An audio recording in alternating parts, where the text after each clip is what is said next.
And besides that, we also invested close to 100 projects, and we are also the early investors for some famous projects around the world, like Polkadot and Flow and Near, yeah, and something else, yeah. So yeah, that means we got a very, we can say a good connections around the world with some big brands. So that means we can share the resources to our to these startups. Yeah.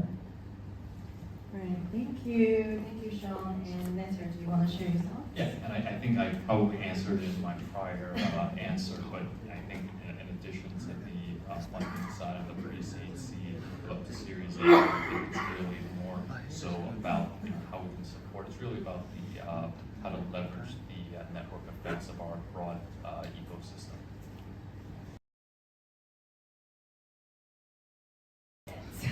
Thank you. Thank you so much.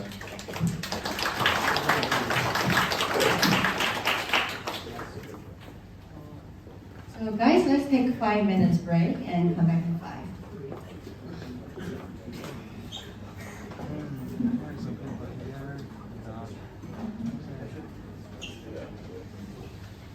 Maybe we need to connect the streaming link. I don't know, because I'm not familiar with this. Actually, I just told me that app To do the live, right? Yeah. It should be because you just update the streaming.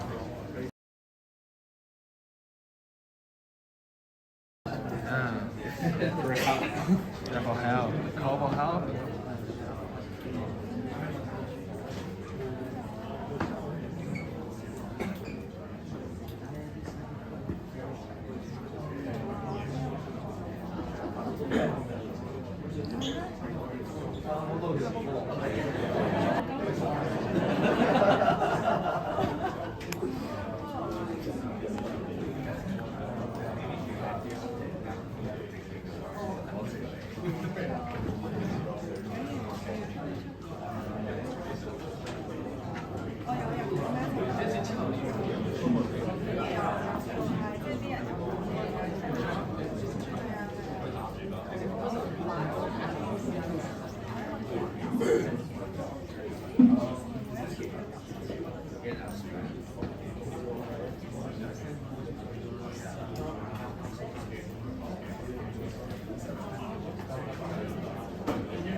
No.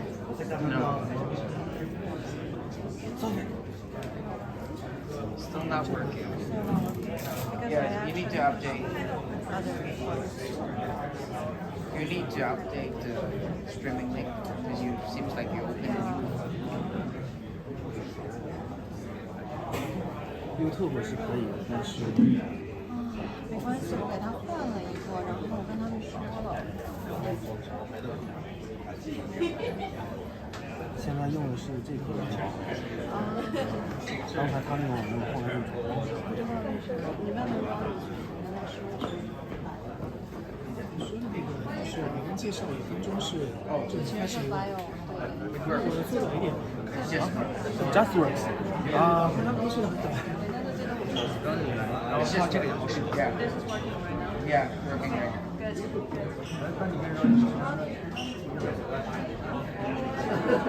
Internet is not working.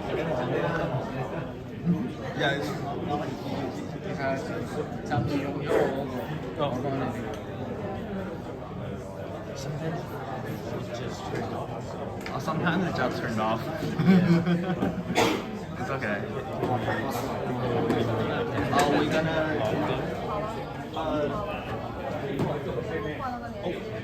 We're gonna change the switch. No, you can switch it now. Maybe you can switch it. Just that, right?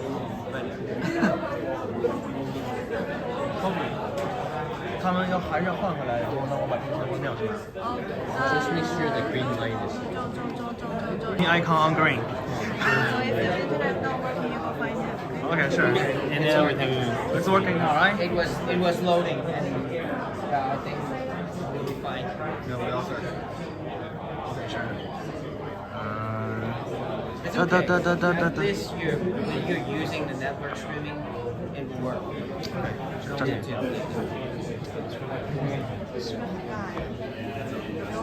没有，给超哥花了不少。 Just make sure you turn it on. And there's green.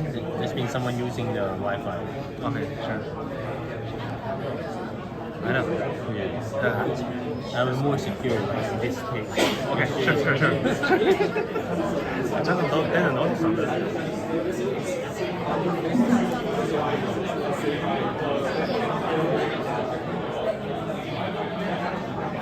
So 5 minutes break, right? We should 5 minutes break, right? Yeah. 已经6分了。 No, never mind. We took more break. Okay, sure.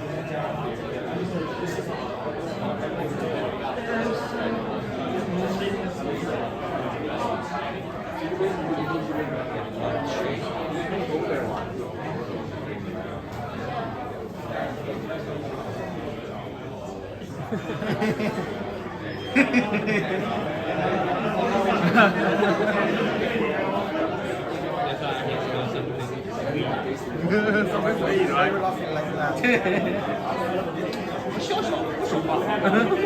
Indoor. Yeah, if you go to media training. Yeah, sometimes I do that in airplanes. But Still, it's not higher. It's not lighting up. Are you flying back to Vancouver? I want to go back the coming Christmas week. Snowboard. Oh, you snowboard too. I just went to Japanese snowboard in Paris.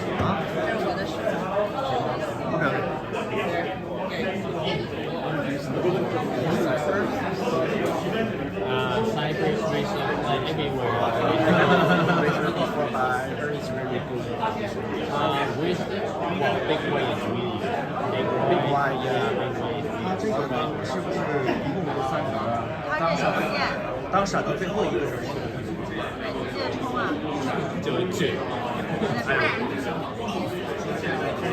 ？So you have to hold the phone. No, for now it's okay. Okay. Battery, yeah.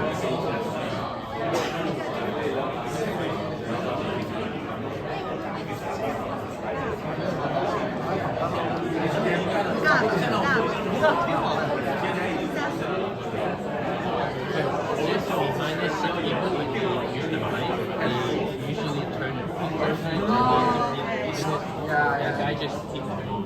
Yeah, I noticed that. And you can see the fingers they go holding the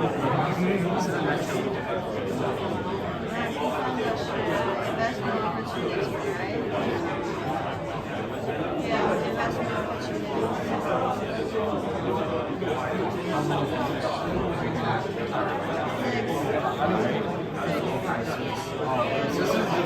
No, this is the second one. There's a few much more. It's Just want to make it as fast as possible.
是哪儿的不知道。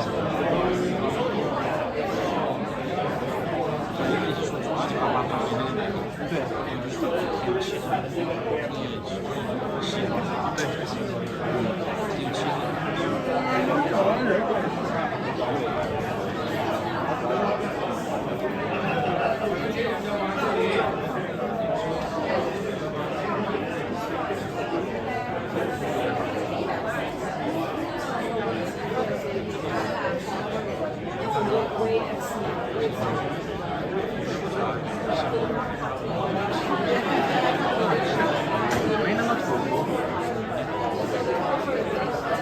但是又很潇湘。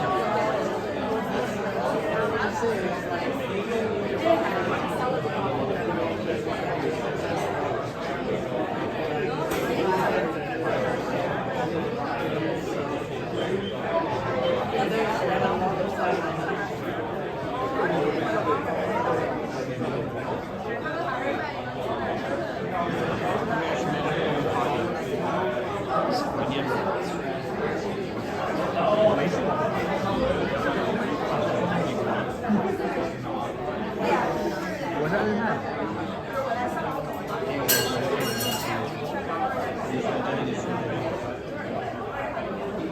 离我很近。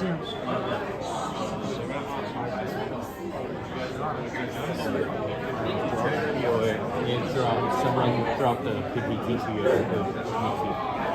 Is that okay? Yeah, okay, sure.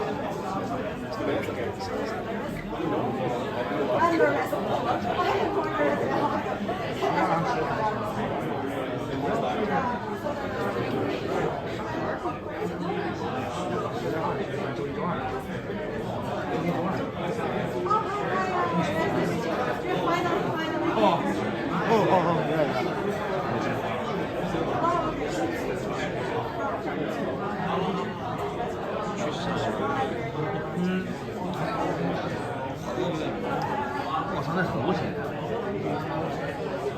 喝完水冷吧，哇呀吐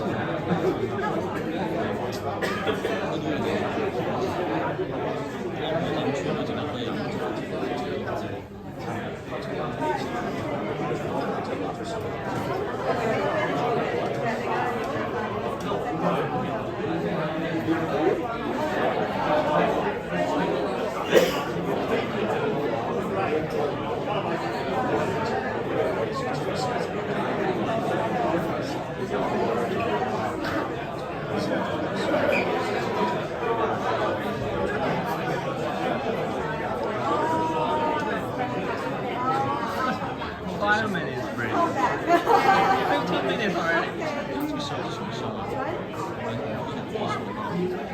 上次我推荐香港记者吧，那个也是特别真诚。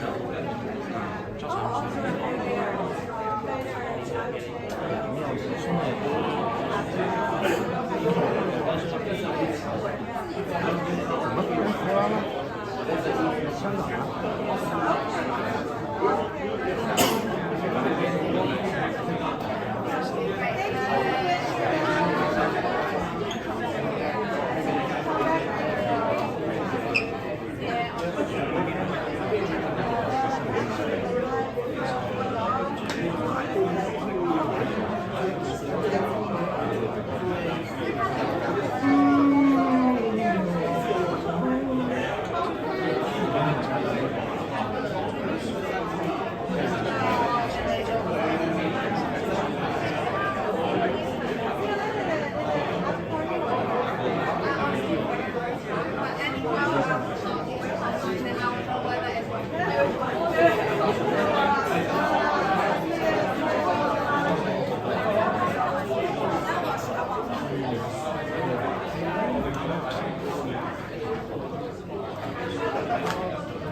Hello? Hey guys, let's go back to your seats and get ready for panel 3. Get ready for panel 3, guys.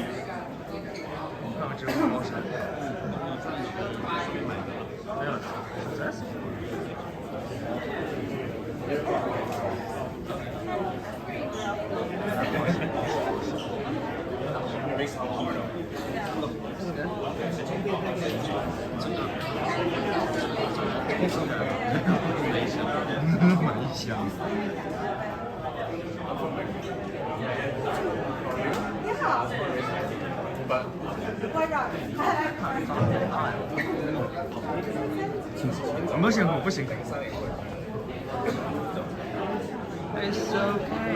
I want to. Sorry.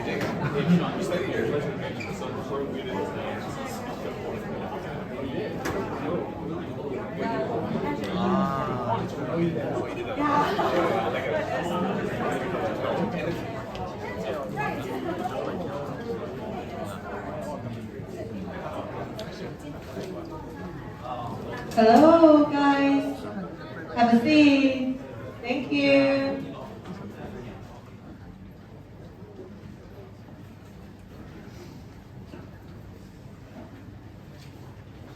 So, for panel 3, the investment opportunities in Web3. And please start by introduction first. Hey everybody, James Ho, I'm head of Animoca Ventures. I've been with Animoca since 2018. I think to date now I've done close to 200 investments for first with the balance sheet and then with the fund. So we have a payment structured fund, about $100 million fund that we look at, it's called a metaverse fund, but we really focus on content, IP, and gaming infrastructure. So we're today to share one of the things that we're seeing today. Thank you. Sorry. Hello, everybody. This is Yang Chen from Sphere Trading, a quantitative fund in Toronto, and we use a systematic approach to trading with the crypto market, and we focus on low risk and absolute return strategies. Our core strategy is long-short pair trading, and we combine HFT and market making strategies with this kind of long-short to achieve a better outcome and high Sharpe ratio. We use our consistent and systematic approach to achieve win-win situations with our partners and clients. Thank you. Thank you, Leon. Hi, my name is Carmen. I'm from Matrixport. I'm director of the private wealth. So Matrixport is a Singapore licensed company. We are a one-stop financial service platform with digital assets. So we do lending, trading, custodians. We help family office, institutional clients, ultra high net worth clients to do their investment in digital assets. Thank you. Hi, it's Jack Lee from Plutus VC, so I'm the investment director there. So we are a crypto native fund with around $280 million AUM to invest into crypto companies, started back in 2017. And the size of the portfolio companies is around 150 companies. And personally, I do deal sourcing, DD process, and post-investment value add to the portfolio companies. So we also do LP investment into other venture capital funds as well. So we are LP investor of Dragonfly Fund 1 and 2 and 3. So we also LP investor of Blockchain Founder Fund. So we are known for a founder-friendly approach.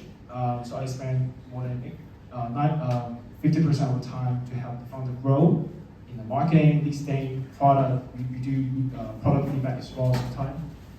And the global expansion from east to west, west to east. For example, so we do have some portfolio from LA, and we bring them to Asia, looking at the best Asian city to do the localization. So, all right, that's the intro. Thank you, Jack, and let's start our questions. So the first question is for James, and what are the investment opportunities in Web3 era, and how is it different from the traditionals? I think, obviously, and for those that don't know, Animoca started its sort of first journey into free-to-play. So I think back when they started, everybody really believed in mobile as a space, right? But if you look at it today in terms of the volume in terms of free-to-play, it's a $90 billion sector. Nobody can discount that, right? 2018, when we went into the space here, we knew this very early, but we believe that gaming is at the heart of driving user growth and user acceleration. So my team that's here today, that you've met Enter, had an ecosystem and Jenny, or VP investments. One of the core theses we believe is that great games bring great users to this ecosystem, right? So we're still very heavily involved in understanding the game builders. What excites me about this bear market right now is some of the best game builders are coming to space. I myself am a big gamer of Square Enix, Final Fantasy. We had a chance to spend 3 hours with them in Tokyo. They have a tokenomics team. That should get everybody excited because people are building, people are coming up to the space to look at what the opportunities are. We also had a chance to work with a team based in China. Their previous game had 30 million daily active. These numbers are the ones that's going to sort of facilitate the users that we need to grow everybody on this panel's sort of sector as it grows forward. So one, great games, great content, great IP. So those are the things that we look out for. And obviously, we're still missing great talent that understand how to build games. And this market obviously is a bit tough for people to fundraise. Our goal is to find these opportunities to support them and grow within our ecosystem. Thank you, James. And the next question is for Leon. In the rapid evolving Web3 landscape, what strategies can investor employ to identify promising projects with a long-term potential? To identify the project's long-term potential, I think investors can employ strategies as conducting thorough research and analyzing the project's white paper and analyzing their expertise, the team's expertise and the credibility, and considering the project's ecosystem and the community support, and tracking the technological advancements and the roadmap. All right, thank you. And the next question is also for you. So what are the risks and challenges associated with investing in the Web3 era, and how can investors efficiently manage them? Okay, there are many risks and challenges, and including the market volatility, the regulatory uncertainties, and technological hurdles and project failure. I think as an investor, we can diversify this risk and we can invest in projects with strong foundation and potential. And we can do more due diligence and we can negotiate with more partners and know some back information from. All right, thank you. And the next question is for James.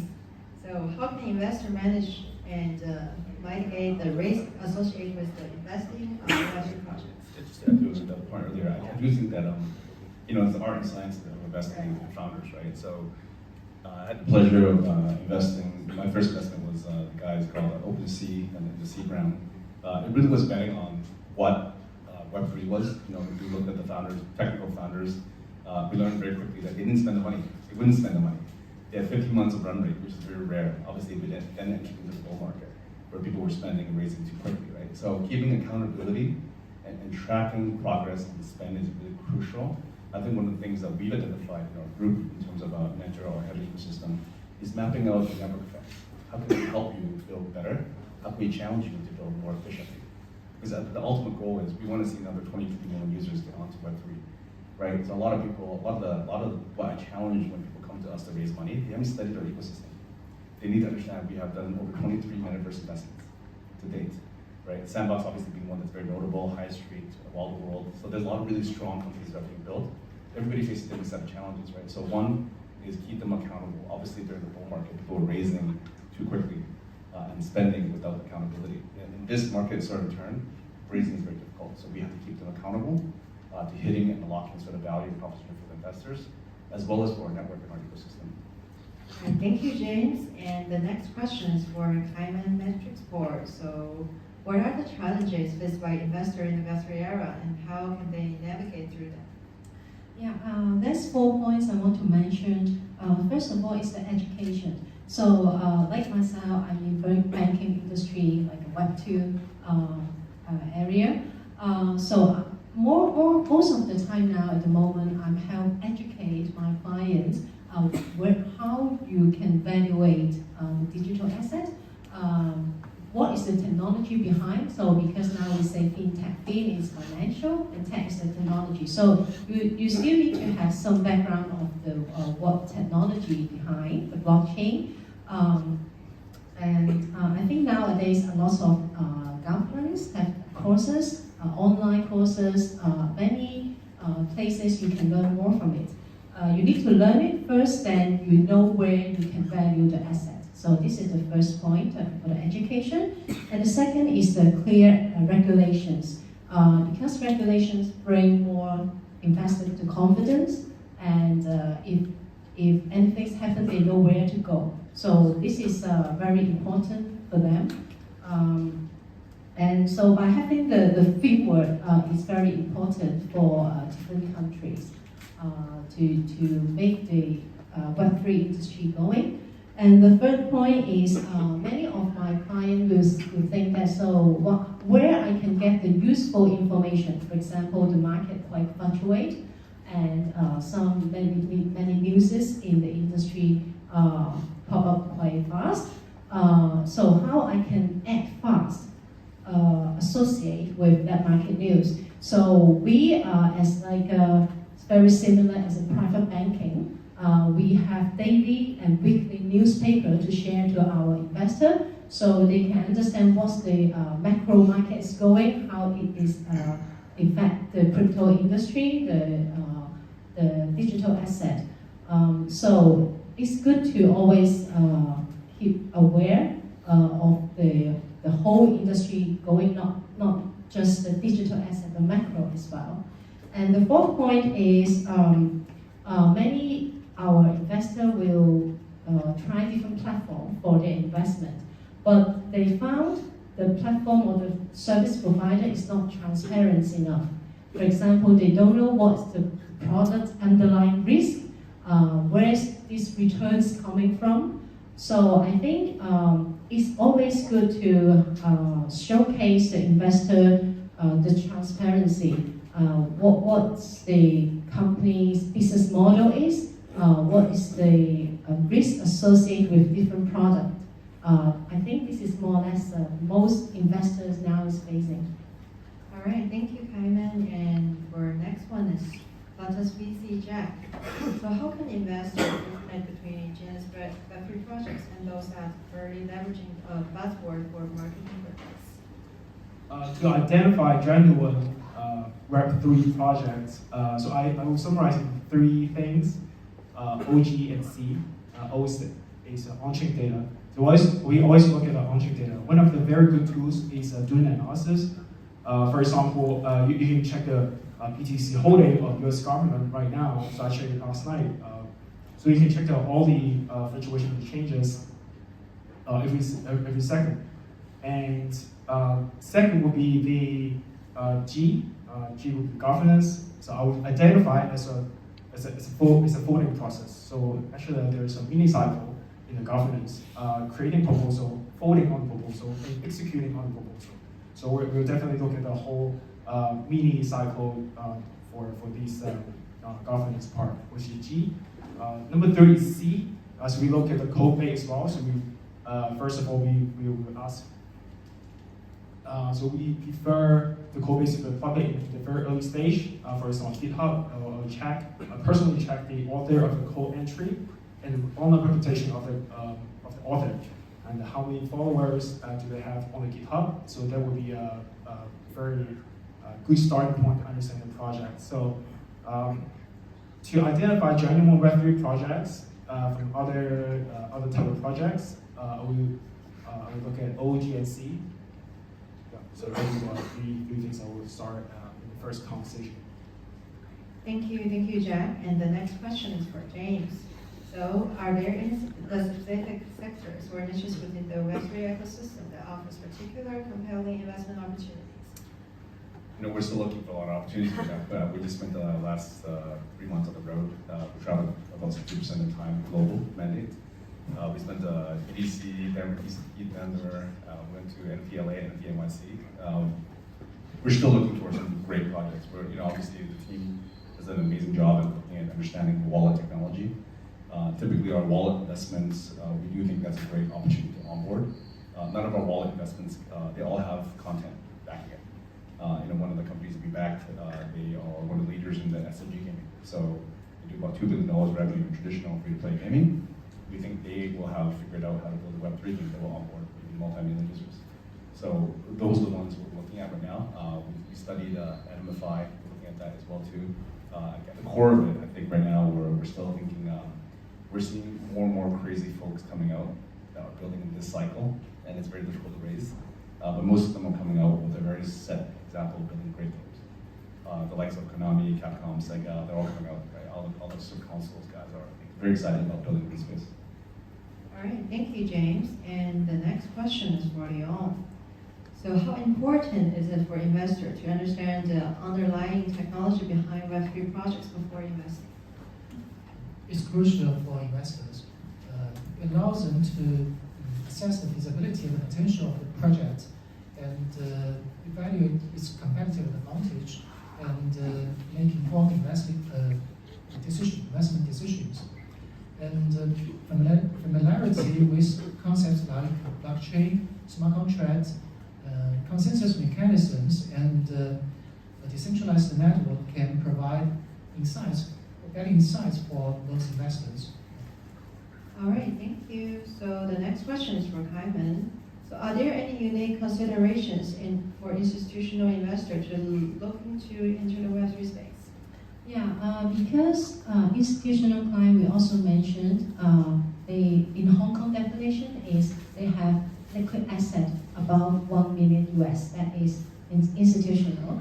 That also means that as professional investor is a PI. So as a PI, actually they can access to a lot of projects. But at the same time means they can access to a lot of different high risks.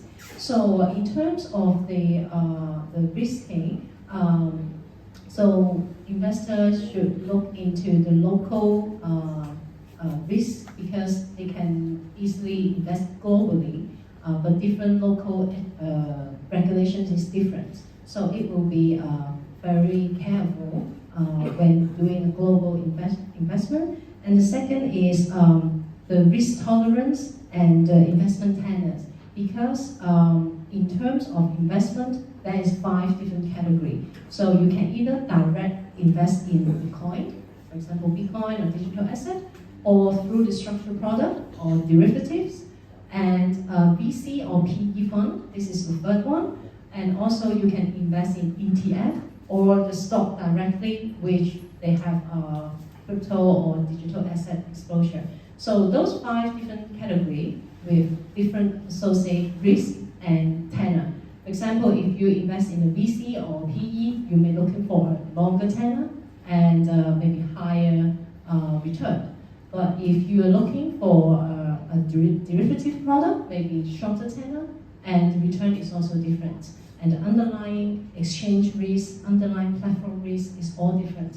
So we have to carefully to help the investor to tailor-make their solutions. So what is the allocation?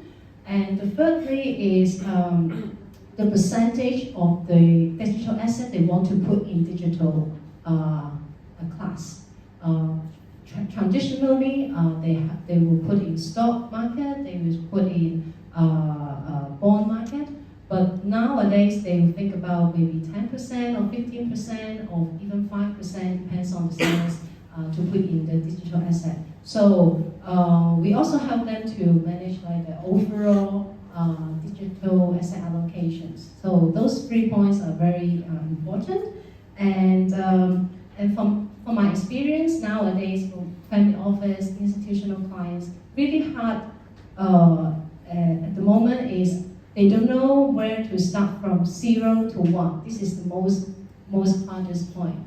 But once they get to the 1, they're very easy to go 100. They need a guide to help them to start from 0 to 1. So for this point of view, from our Web2 experience is to help clients understand every product risk and expected return. Yeah. All right, thank you. And the last question is for Jack. So how can investor navigate the safe and soft hybrid investment model, and how do you model out the expected outcome? The backstory of this is that during the bear market, it's much harder to raise to soft. So the startup founder change to raise by safe. T becoming E, which is a future. So they're selling future equity instead of future token. So we've done a real safe investment in the past. And let me share with you a story there. When the founder used SAFE to raise money, some of the case would be that they raised too quick and too much. And for example, let me give you some numbers to work on. For example, for this first SAFE, they raised 200K at 4 million cap, and the second SAFE, 400K at 8 million cap, which is a tick. So the founder is basically selling 5 and 10% of the company of the next price round rate. So then, if the founder sold 15% in the Series A, so that would be 15 and 15. And if you add on another 10% for the option pool, so that was 15, 15, and 10, total 40% already. So just out of Series A, the founder is left with 60%.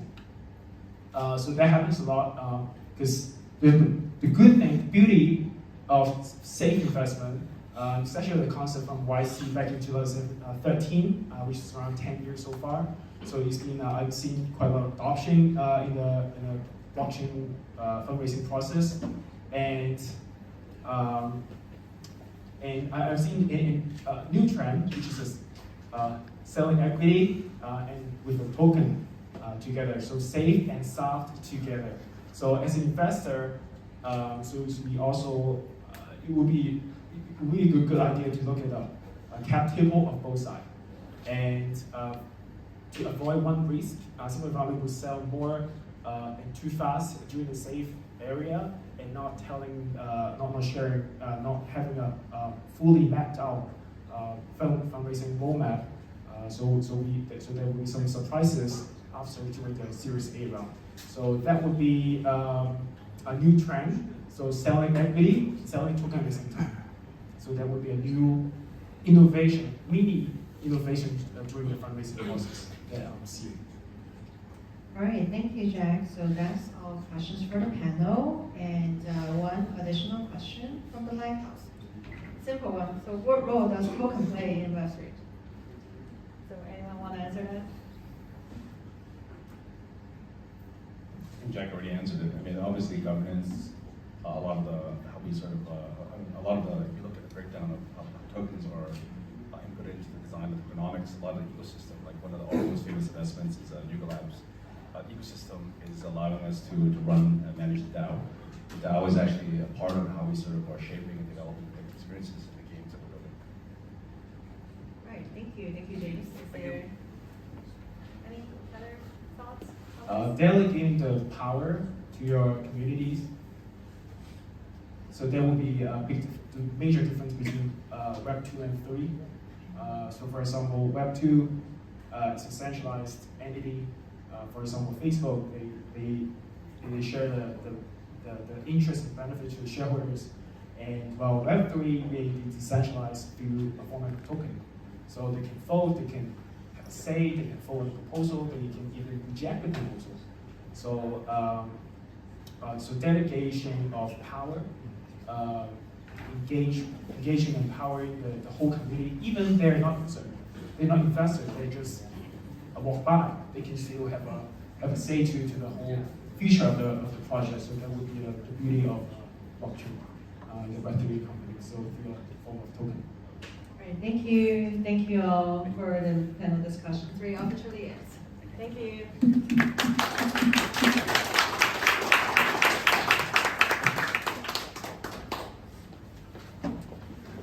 So let's start the panel 4.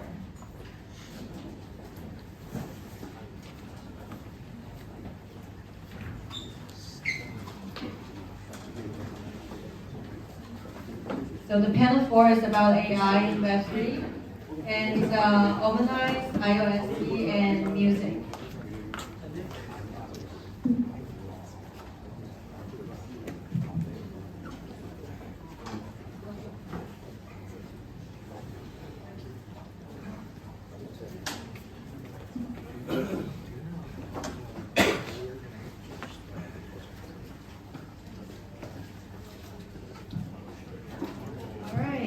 Do you guys want to do an introduction first? Okay. Hello everyone, I'm Jason from the Omniverse Labs. Actually, I belong to the next panel, Metaverse and NFT. But they say that when I was young, I majored in the AI. And now I'm dedicated into Web3. So this is, I can say something about the combination of AI and Web3. So I appear here. Yeah, I will introduce myself detail in the next panel. Hello, so my name is Makoto. I represent the ISP, that's the Neon, right? So I take care of the Japanese market. So I joined the ISP for I think for 5 years through white paper to testnet. This is the main thing. Thank you.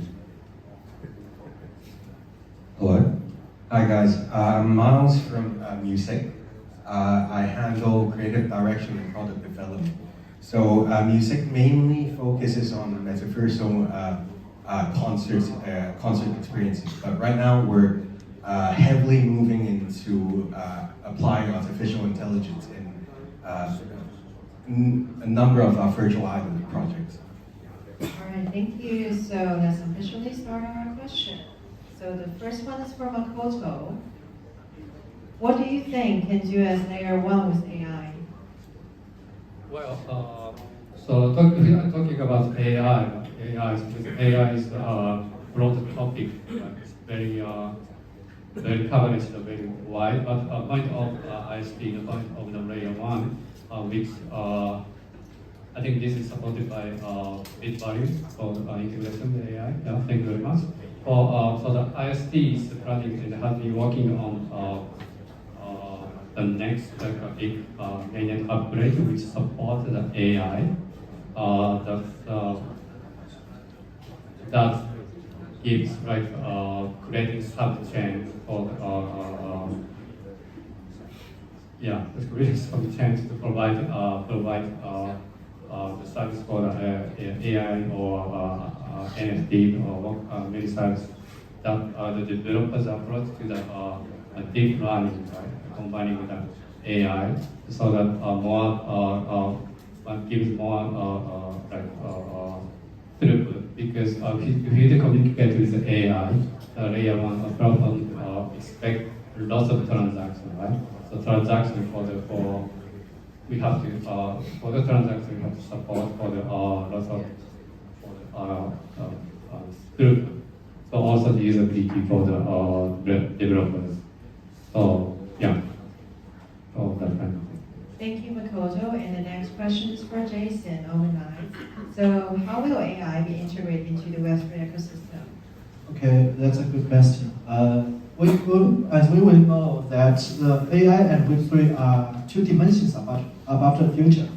And AI stands for the productivity for the future.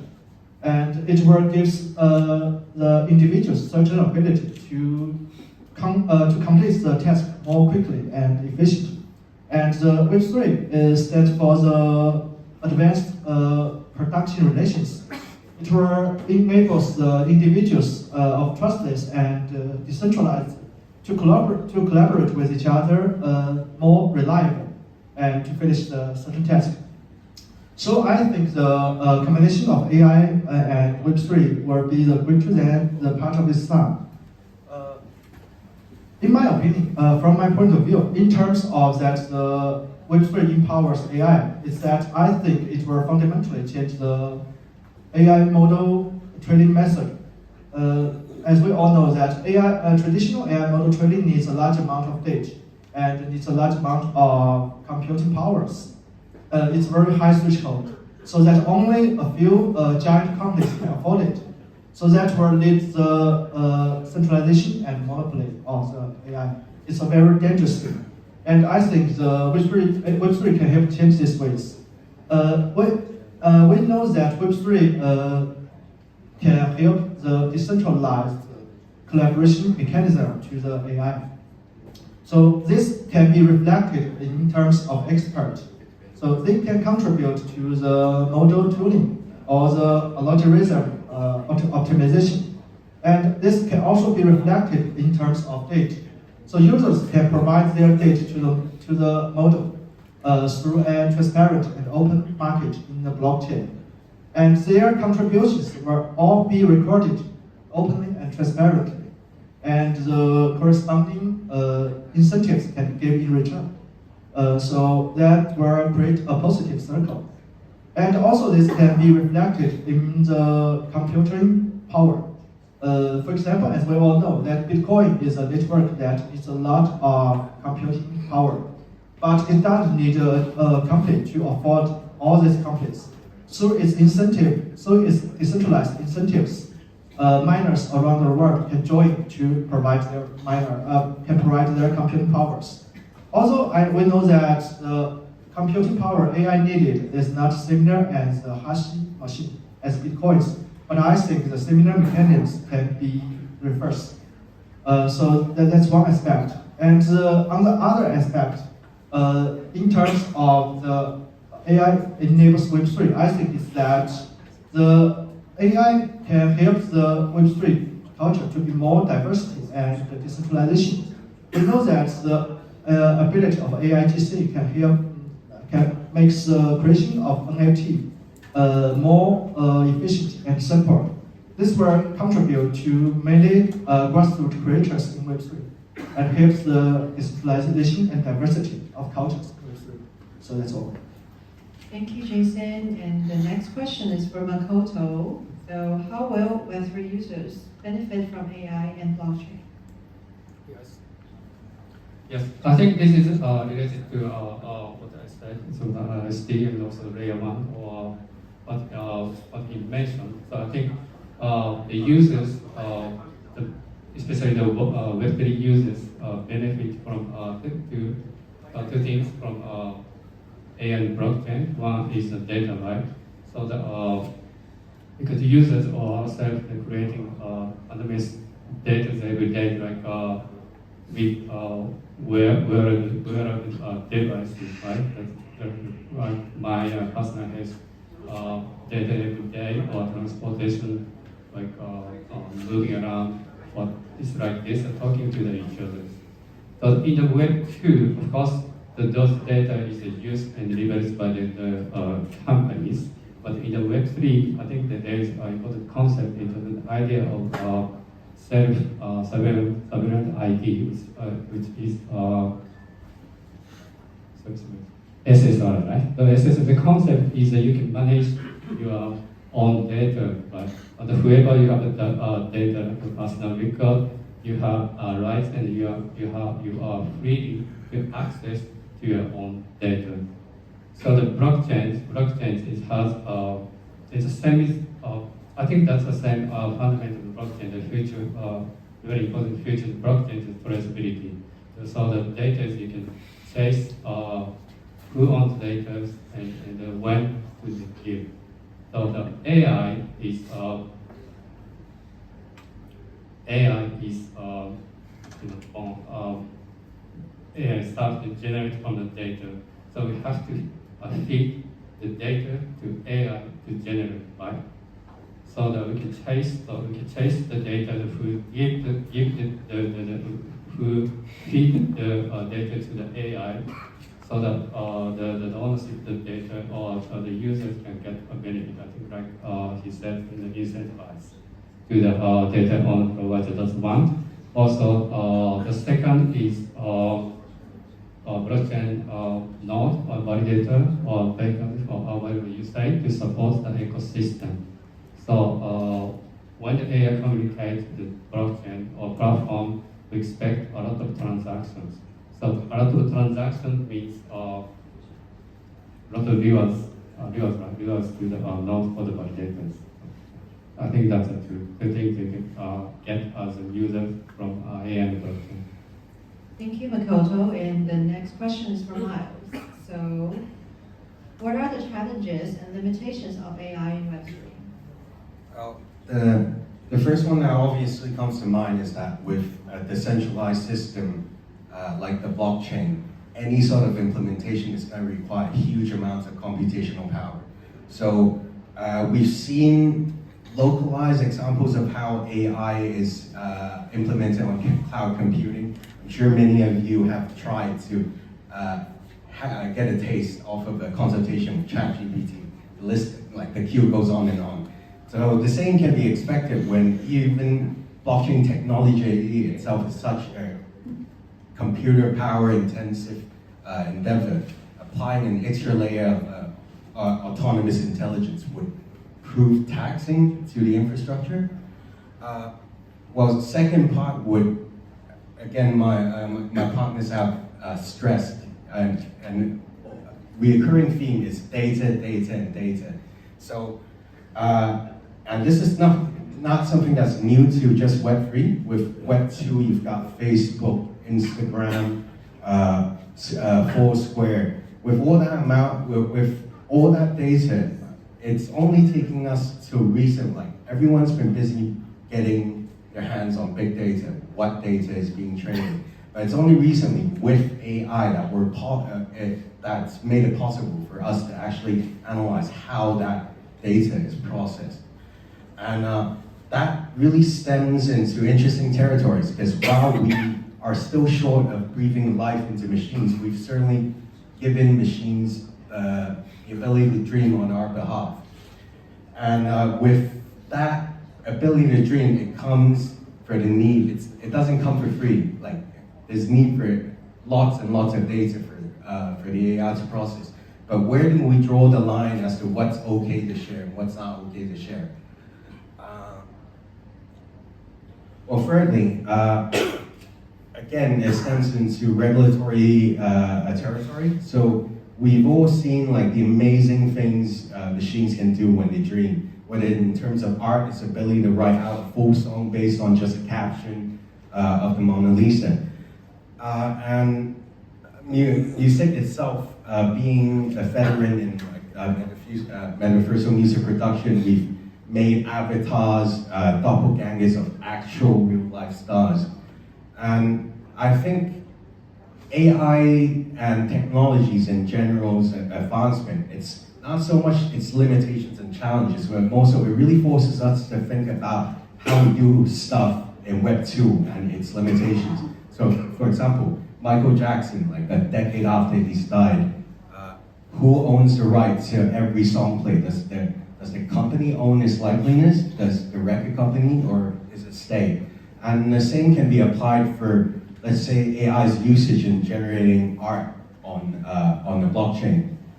Would a Korean cover of Bruno Mars singing like a K-pop song? So we keep talking about, okay, true ownership of property, but where do we draw the line? So if someone was to mint an NFT using a cover singer whose voice sounds exactly like Bruno Mars, as opposed to like an NFT song where it's generated by an AI that sounds like Bruno Mars. Now, these aren't questions exclusive to just Web3, and it's Web 2, Web 1.0, even just traditional record companies.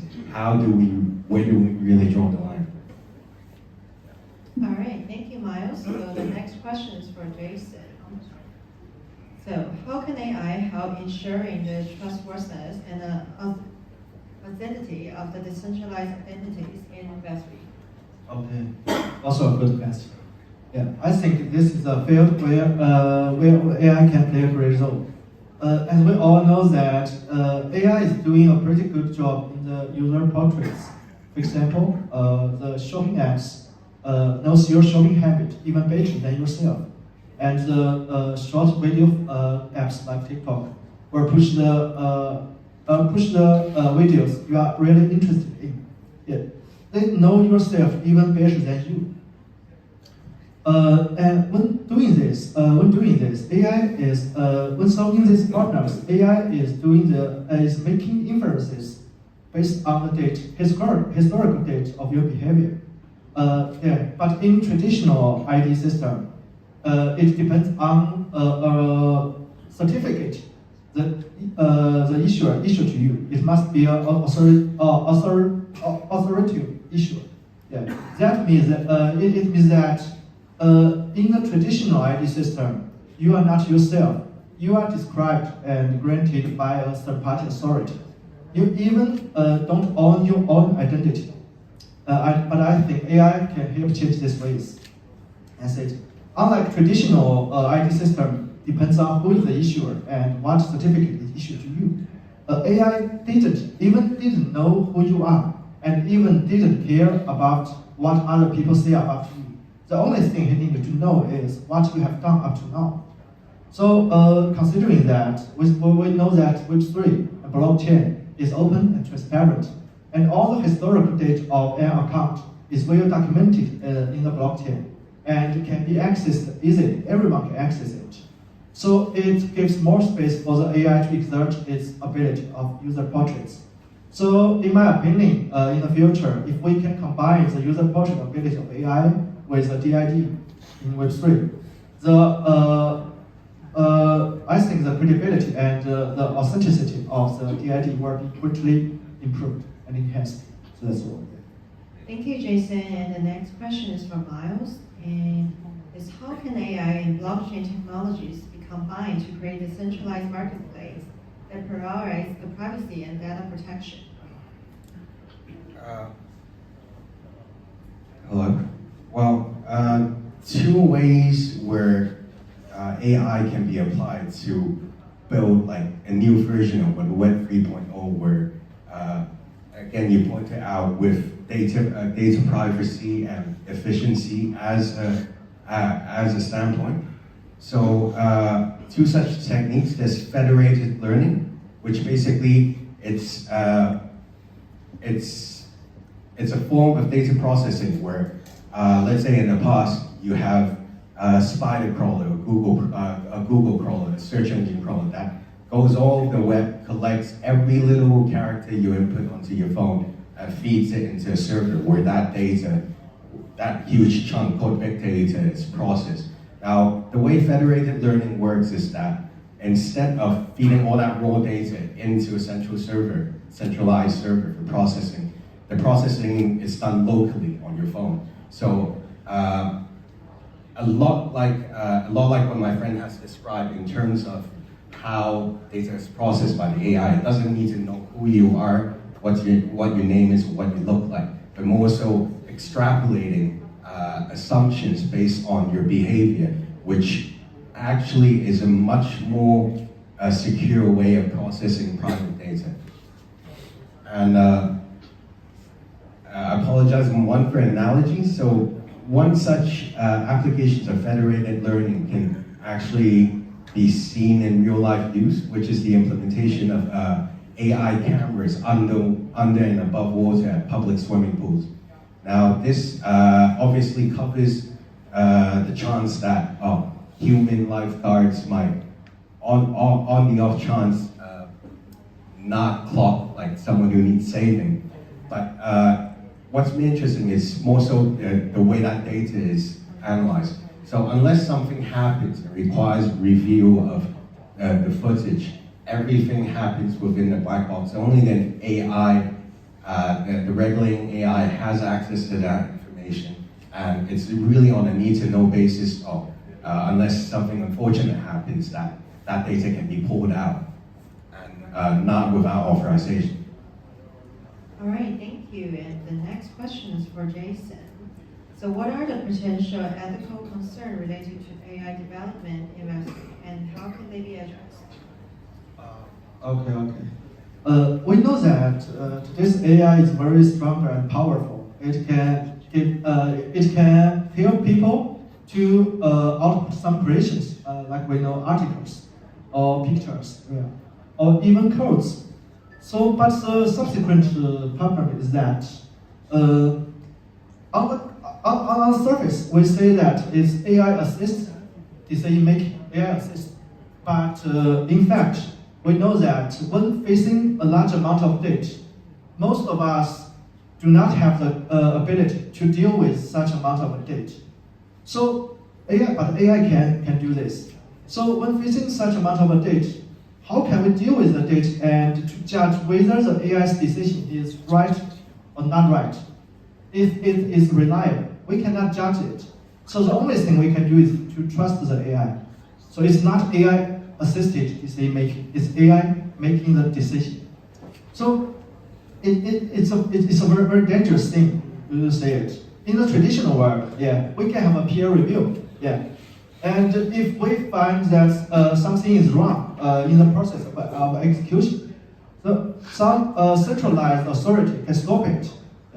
They can stop the code, stop the execution, and he will have the right and have the method.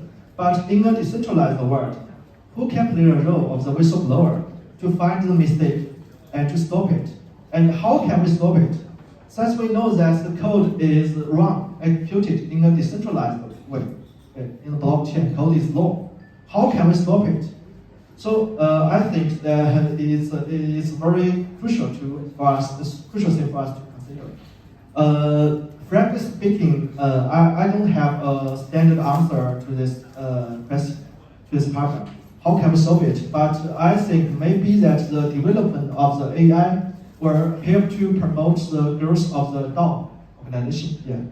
AI is a combination of a large amount of data and computing power. So it's not we cannot fight it by a single man, by ourselves. So we humans must join together to fight for it and control it. So maybe the DAO, the growth of the DAO will help to solve this problem in the future. That's my opinion. All right, thank you, Jason. And the next question is for Mike. It's about DAOs. So what are the potential risks and the challenges of relying on AI for decision making with decentralized autonomous organizations? Well, I guess the first thing that comes to mind for everybody is the premise of the Terminator movies. So we're actually moving into dangerously close territories of AI deciding to point our missiles back at ourselves. But seriously speaking, and I guess where we need to be careful with, like I said, with all these brilliant advancements in AI and its usage in Web3, rather than really looking into the limitations and challenges, they kind of open our eyes up to limitations to how we're doing things in the Web 2 and the Web 1 world. For example, the usage of AI where the real world implications are serious. We've all witnessed what could happen. An Indian programmer with his AI trading tool just left on the laptop running on itself. It caused like the very memorable May flash crash on the Nasdaq stock exchange, and that didn't really take us bringing AI, or it didn't take a ChatGPT or bringing all of that into Web3 to happen. And this really caused the mind, like the importance of human interactions, human peer review, and at the end of the day, just a human touch in how we conduct ourselves, our businesses, our communities, and all that. And an interesting scenario, like let's say in the far future where Web3 with decentralized like autonomous organizations, the art is AI generated, they're voting on what art to use is AI voted by AI. The people start talking on Discord with each other are both all bots. So where do we stand after all of that? So yeah, that's kind of what I think. Thank you, Miles. That's the last question for panel. And I got one question from the Lighthouse. It's for IOST. So, how do you understand the growth of IOST community in Japan, and what does IOST need to keep the present? Thank you very much. I think it's not nothing to do with the AI, but it's not talk about the community, right? Then when you build that service related to AI on the Web3, community building is the most important, right? If you fail the community, you can something like that. So I think ISD has the big community because 40% of capitalization of the ISD tokens held by the Japanese community. And there is, I think, I believe there's two kind of communities. One the crypto community and one the developers. Those crypto communities like to follow the majority, like to follow the KOL. Probably that they don't read white paper of the project, like before they buy the token or investing, or they don't care much about what for example, ISD, right? What ISD commission, PR, or anything, right? So, but on the other hand, for the developers, for the engineers, they're likely talk to the core members of the project, right? Because they try to be the participant of the network. For example, example is the validators or not, right? We don't develop anything on the platform. But we need a balance, right? The two balance. Because majority, if you say Web3 or crypto community, we say majority is a crypto community. They are the one to support, they are the one who the people grow this Web3 space or the blockchain industry to grow, right? I think every country doesn't have to be Japan, but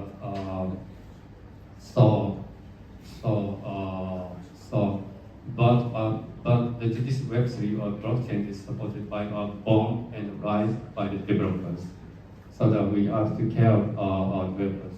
So, but once, for example, in Japan, once the project is listed in the Japanese market, we go to make those crypto companies make happy, so that they can support our project token to give the liquidity and the stable. So I say for the communities, so we direct as a platform layer one, for example ISD, we direct support to the developers and indirect to make a crypto community happy. All right, thank you, Makoto. And one more question from the community. So, do you all think AI will take off labors in the near future? Anyone want to answer this? Well, obviously, at all stratas of the labor economy, like there's gonna be old jobs that will be rendered obsolete. But as the same thing we've seen with Web2, with Facebook and Instagram, apart from taking away traditional jobs, if anything, it's created new jobs that didn't exist before in the past 100 years. Like if you ask someone in the 1980s or the 1990s what an influencer or what a key opinion leader was, no such thing existed. And I think it's important to bear in mind that if we approach AI and all the promises it brings with the same optimistic innovation that brought us like from riding bicycles to landing on the moon. Like there's gonna be nothing but good things happening in the future. All right, thank you. For the point of the community, I think yes, AI can do talk to the people on behalf of the KOL. He talk about some artists and musicians, right? It's some kind of that. So like a KOL, right? So that AI will displace the people like those KOL to the something like AI powered by avatars. But for the developers, I doubt, because AI can do what they eat, right? Like what we feed them data, right? So because all about the Web3, or you might say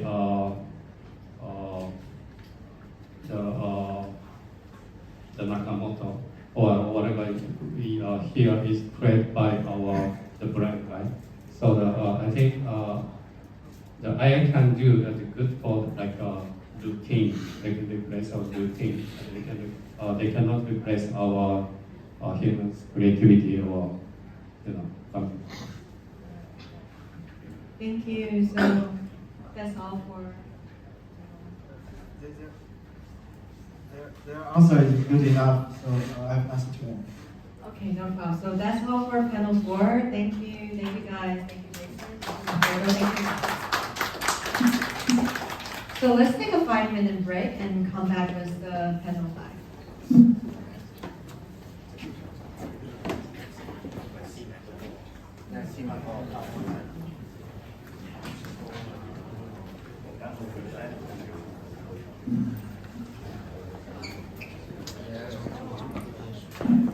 那就赚钱，赚钱不能买。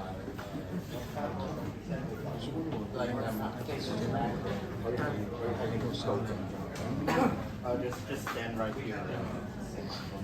我一直在没事看一眼。没事。对，没事。这个是你的。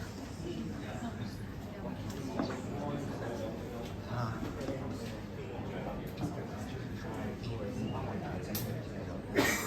上面是你5个带过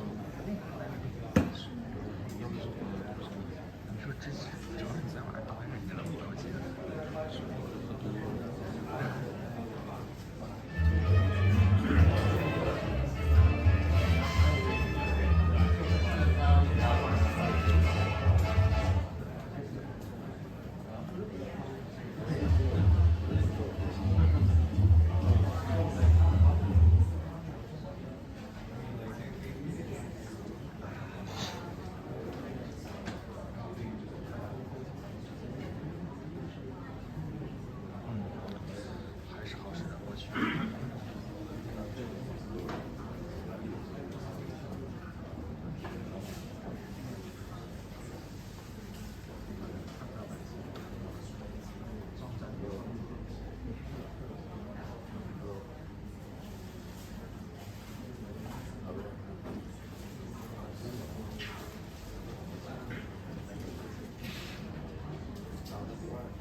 I didn't know that you guys came early.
Hello? Hey guys.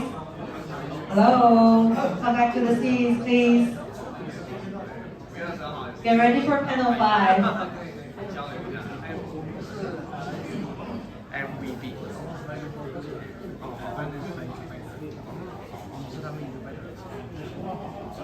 那可以后来聚会，有看到他们。然后待会可以交个流，这个是我们的一个partner，就是 Felix， 可以交换一下联络方法，然后之后我们比如说我们这个讯息，对，很多里面很多都是相同的，可以来在教育香港的主流都在我们。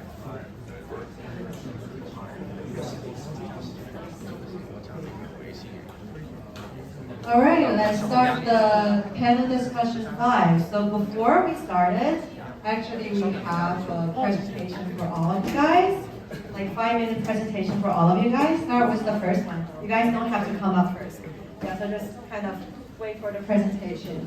So the first is XBank. Hi. Hello. Okay, so shall we start now or? Yeah, thank you. So, hey guys, so welcome to XBank.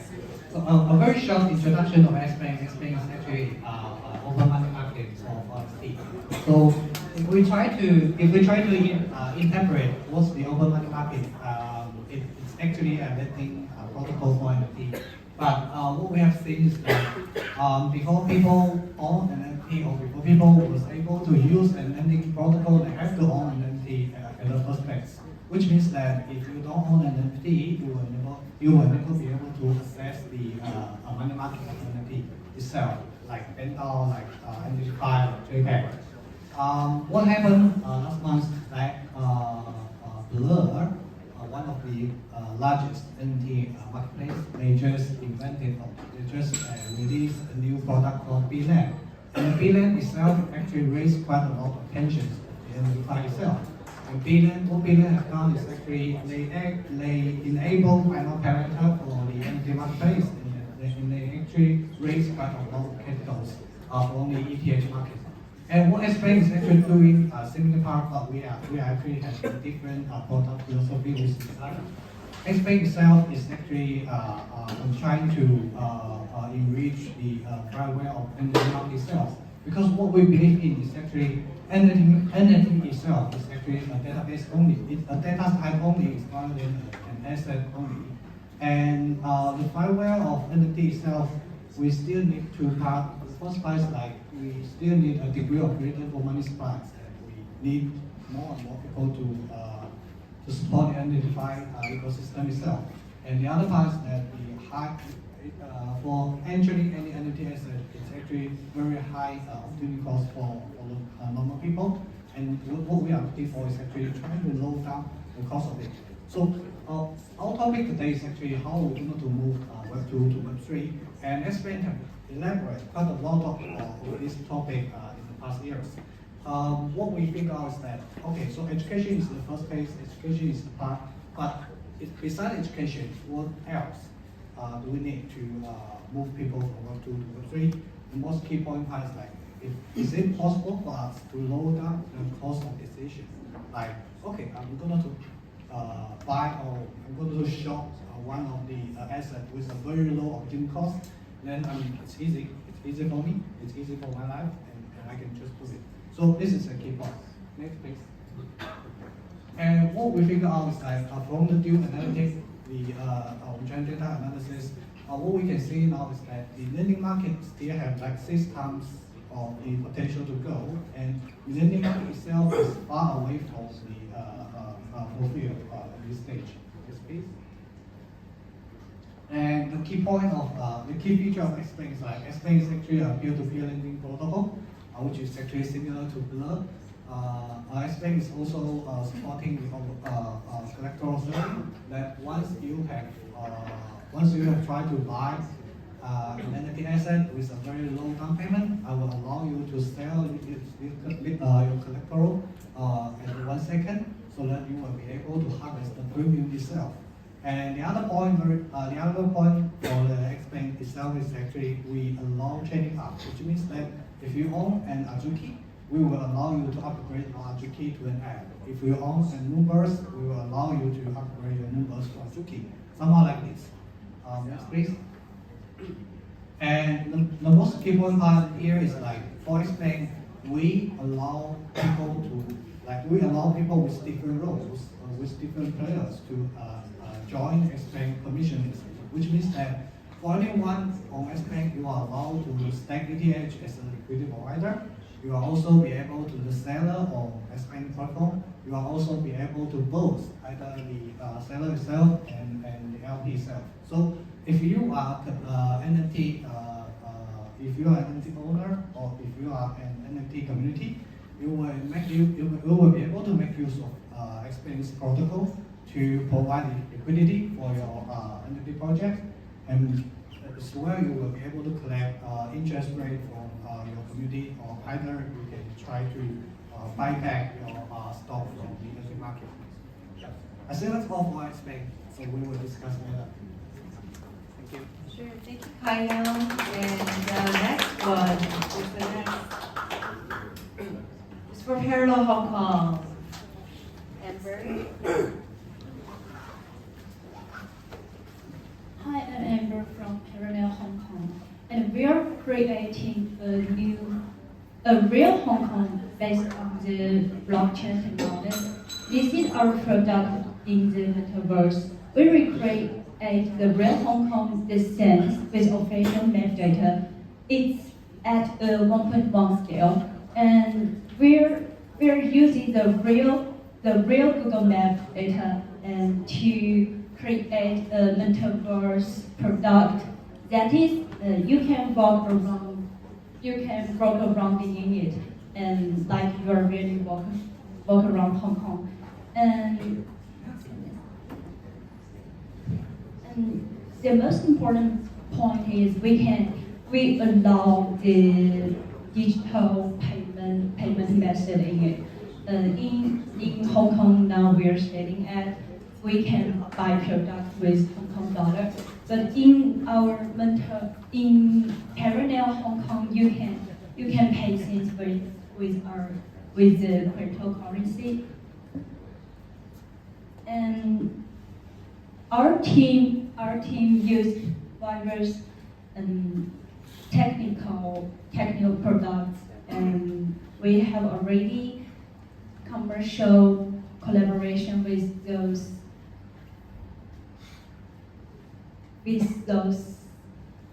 tech giants like Alipay Hong Kong and NFT Market, Alibaba Cloud, and BNB Chain. Our target market is we can serve for the exhibition and conference, and we allow e-commerce merchants, and the metaverse shopping is also allowed here. And government and metaverse offices can be seen in our metaverse Hong Kong. And you can also do business in the Parallel Hong Kong. And this is part of our products, like this is the real things picture of Hong Kong. And this is the picture in our Parallel Hong Kong. We've already built some vivid, detailed reproduction, and we have a deep collaboration with Alibaba Cloud. So we're really doing some in-depth collaboration with them to help Alipay Hong Kong to be the payment in our Parallel Hong Kong. And thank you. Thank you, Amber. And the next alumni is Jason.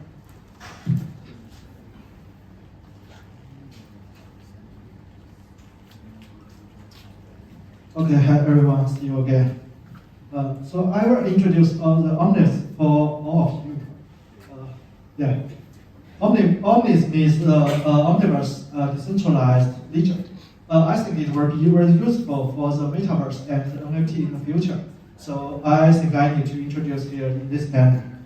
So we all know that the token or cryptocurrency is a key component of the Web3. Yeah, it will play a great role in many diverse applications in metaverse and Web3. Yeah, it's very important. So So I think we should understand comprehensively about the token, since it's very important.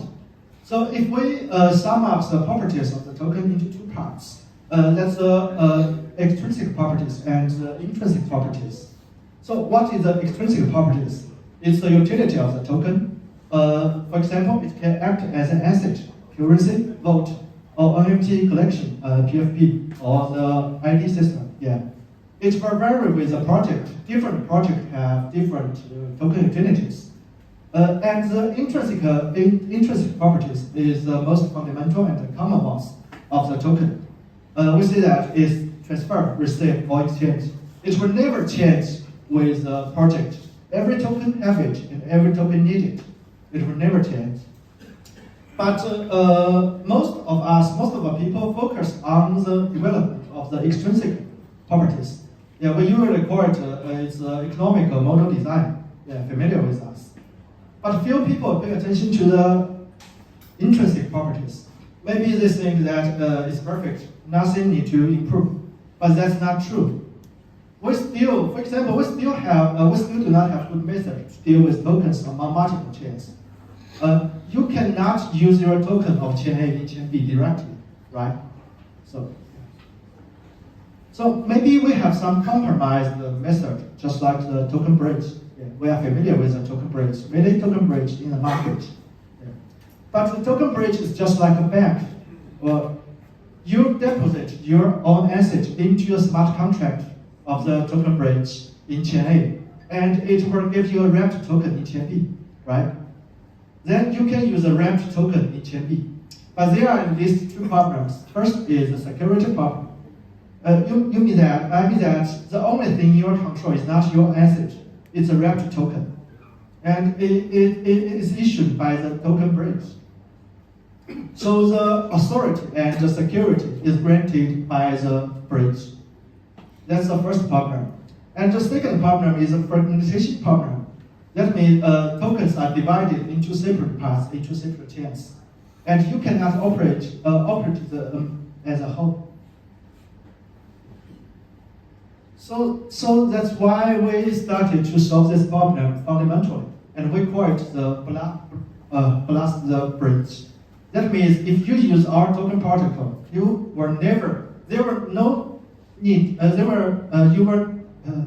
not need to use the bridge.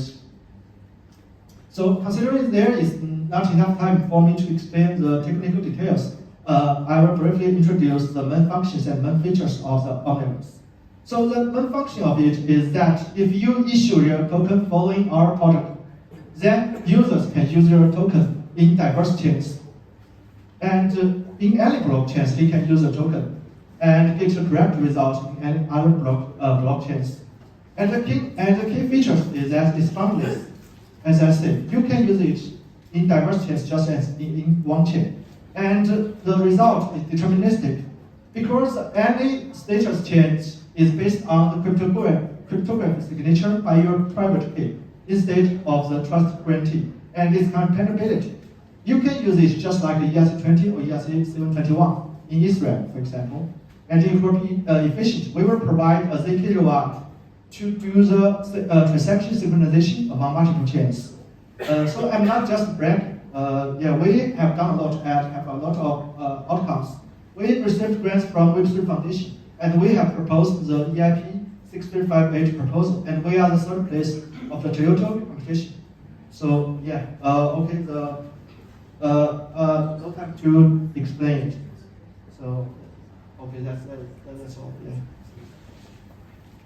Thank you, Vincent. And the next one is music. Yeah, Anthony. Hello, thank you. I know 5 minutes, a lot of slides to go through.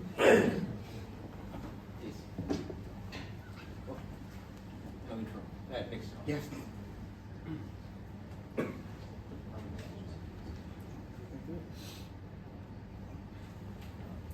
Sorry.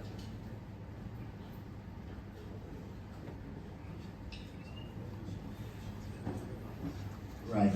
So we have music. I'm Anthony. Future is alive.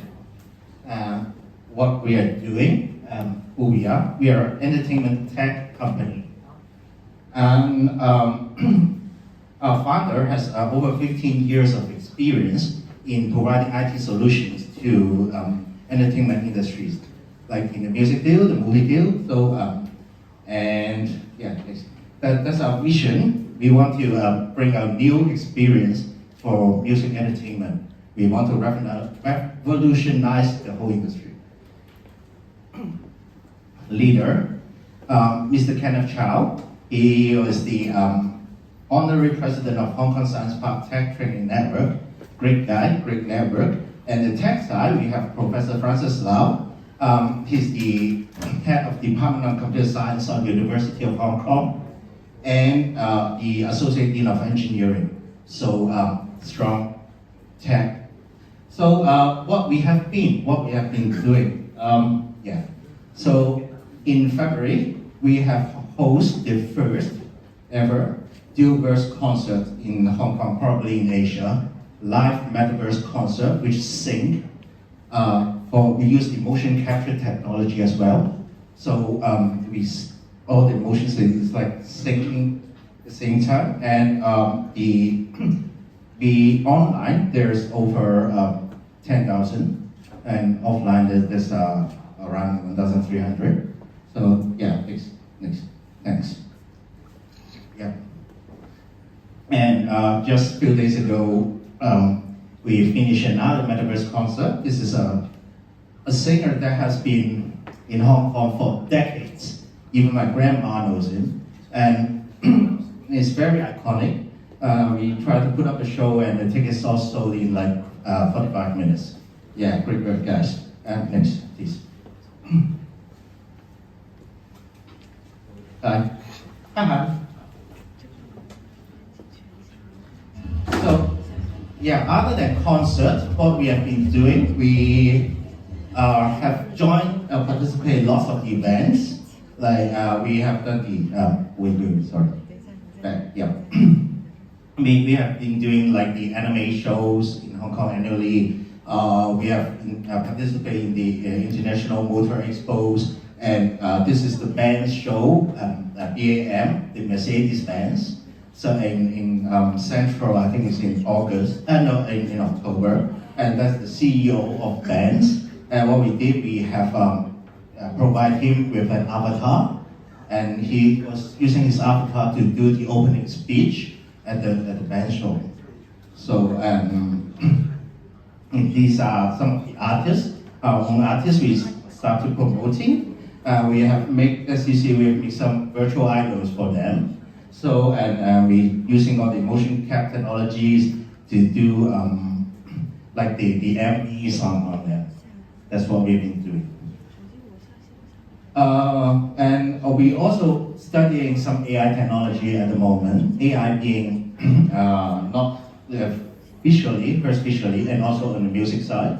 Maybe creating songs, or we do some AI tuning, basically. And we also, this is great place, great partner, Fringe Club. We had a strategic alliance with them. We are trying to incubate our artists and some new emerging artists in Fringe Club. And you can see there's a live audience, over 30,000 live audience connected. A lot of organized events, like almost one for every single week. And so we are actually putting things on the ground.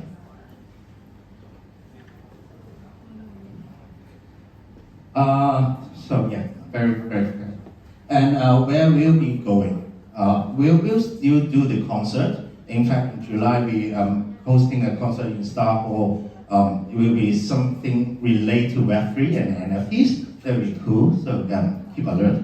And next thing we try to do, and thanks to IOST, they're trying to bring us to Web3. So given the successful projects like Stefan's before, so we try to launch this listen to earn thing. And we try to create this community, this ecosystem between artists and fans, so they can contribute directly. Because right now, there are a lot of, the artists actually earn very little from their songs, and we think it's really unfair. And that the fans, if they contribute, they cannot really support directly to the artists. So we hopefully want to use some Web3 technology to change this thing. Okay, got it. That's all. Thank you. Thank you, Anthony. And for the next is 852. Hi. So many great project and speaker here. I will present a different maybe direction to everyone. Like we are just telling about our system, ticketing system today. So we can start. I'm Richmond. Thank you. We are A52Web3. Now it's the largest community in Hong Kong because we have so many sub-community like focus on the developer. We have more than 200 local developers in Hong Kong. Also, we have our YouTube channel, and A52Web3 now is maintaining about a monthly event in Hong Kong and weekly Twitter Space and some dev related webinar in Twitter or Zoom. In the last half years, we collaborated with multiple brands for different events in Hong Kong, like a real life event. Maybe we have around more than 150 people in every event. Maybe and we have co-host the event of the Formal Asia in March.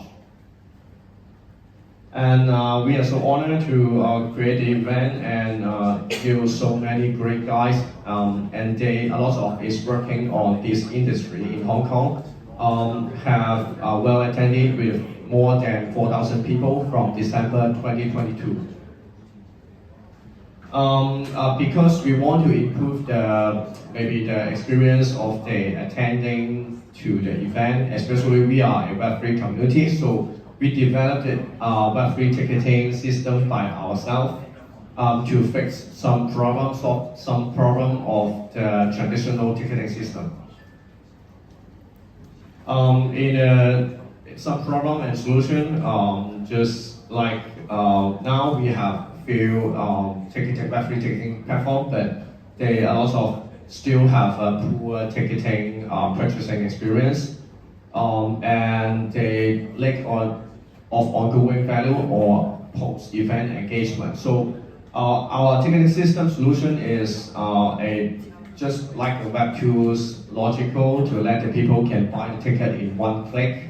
And also we have a great community and gathering every month. So we have so many opportunity to let the organization can follow up some action with the target audience. Because the ticketing system is developed by ourselves, so we have some example later to show how simple to buy the ticket via the cryptos. Our tickets can also showing on the OpenSea and other NFT platform. Some advantage because in why we want to combine the NFT and the ticketing, because they can use the crypto payment and they can empower the event organizers over so many utility, and the token gating can can target of specific individual or group, and of course the ticket is NFT, so they can trade it if they want. This is one example. We have the UI later. Just really simple. By you can connect wallet in our website, or you can create wallet via email and fill in some maybe your Twitter or your email, and crypto payment, or claim your NFT by maybe somebody can pay to you. You don't need to pay, you can claim. So if you fill in your email will get a QR code, and also your wallet will have the NFT ticket. This is our UI. Maybe we have a big update in the next month. Now is if you go to the a52web3.io, you can saw it. Just connect your wallet, fill in info, you can get a ticket, QR code, and NFT. And the staff can use their own cell phone to log in our dashboard to have a QR code scanner to verify the QR code. That's it. So we are so happy to sharing about our ticketing system. We are the ticketing system, not our main business, but also just a tool to an example to provide you guys how NFT can combine with the blockchain. So that's today our presentation. Thank you. All right, thank you all. So stay for the panel, please. Thank you, Benjamin. So everyone, please come up for the panel.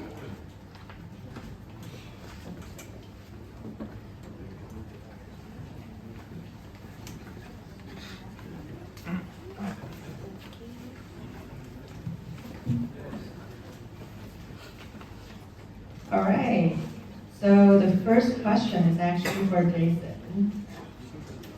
So, what are the key technologies and components required to realize the metaverse in Web3? Okay. As we know, the tech stack involved in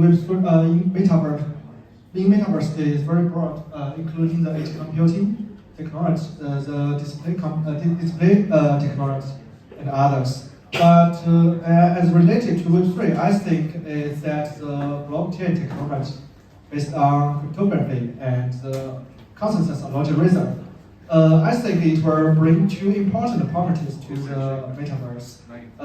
First is the decentralized collaboration mechanism, and the second is the self-controllable digital asset. So I will explain them separately. The first is decentralized collaboration mechanism. We know that the metaverse is a virtual world outside the real world. So it does not have a legal state administrator or government. We don't want such an administrator or government to rule us. But in fact, the operation of the world still needs rules and orders. So how can we conduct the governance in a decentralized way? Is a key question. So we have to consider it. It may be not important for regions or countries that have mutual government or military, but it's very crucial for decentralized brand new world. So the first thing we know that what blockchain is being most advocating is that it's decentralized collaboration mechanism, such as organizations in forms of DAO. All the smart contract follow the principle that the code is law. So I think it will be very useful for the metaverse. So that's the first. And second is a self-controllable digital asset. For most of us here, maybe we think we are familiar with the digital asset. We are familiar with the mobile internet life, so we have the digital payment system. But in my opinion, the monies or the wealth in the digital payment system or even in the bank is not self-controllable digital asset. For it's not really belong to you. It's just a record. If the bank is corrupt, and all your wealth and money were gone. Refer to the Silicon Valley Bank. Yeah.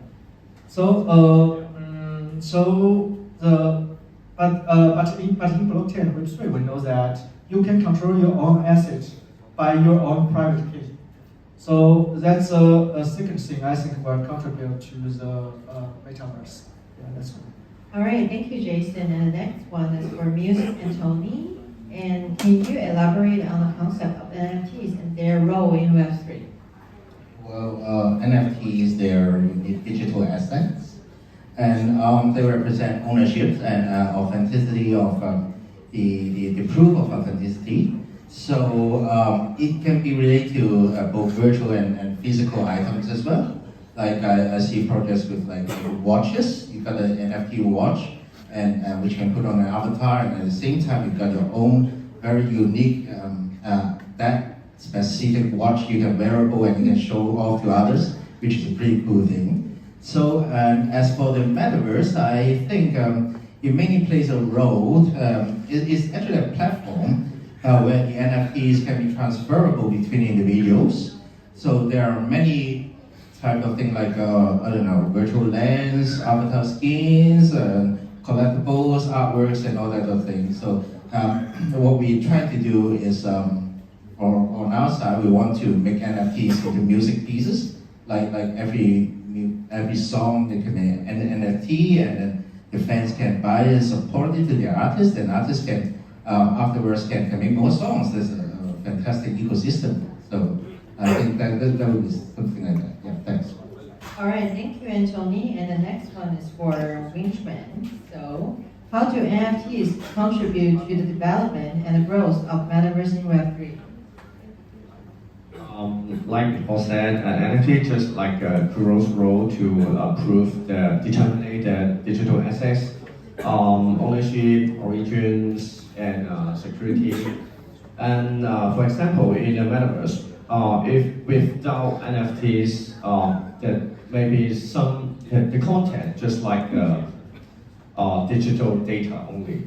So if the Metaverse has NFT driving maybe the value base and computing assets in the virtual world, that will turn the Metaverse to the maybe from the virtual world to the real property. As a result, the Metaverse has developed a real economic, attracting the people to build in this field. Thanks. All right, thanks, Winchman. And the next one is from Kai Young. So, will it be as common to purchase NFT virtual assets through loans in the Metaverse as to purchase in real-world assets through loans? Yeah, so it's a very tough question. So, so it's kind of from Xpeng. So I'm actually founder and CEO of Xpeng. So I would like to introduce my background firstly and the story why we're going to do the NFT space. I joined the Web3 space since 2017 when I finished my master's degree in financial engineering. And my first job is actually in Huobai as a blockchain developer over there, and also I was working on the smart phone auditing and token listing in Huobai. And I started Xpeng since 2021, and we figured out that people still have quite a lot of concern when they try to enter the NFT space. Like, what if I wanted to own Natsuki, or if I wanted to buy an app, it's actually quite expensive.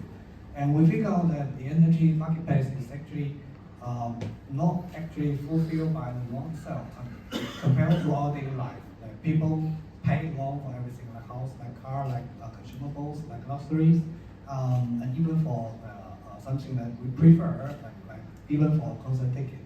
And what we figured out is that we try to explore the market potential itself, and we figured out that, okay, cool, the NFT market itself is actually quite undervalued of the loan in depth itself. And the market itself is actually not very well represented by the lending market, and the market is actually not open for all the asset type in the NFT marketplace. And we figure out that if we try to modify the model itself, but a little bit for the financial model, for the underlying financial model of it, we will be able to make it applicable, or we will be able to make it accessible for most of the NFT project, even if it's not a blue chip, even if it's not a very widely used entity itself. We will also make it like very acceptable identified tools for most of the NFT collections. All right, thank you. And the next question is Amber from Parallel Hong Kong. So, how can the Metaverse and NFT impact the industry outside of gaming and art?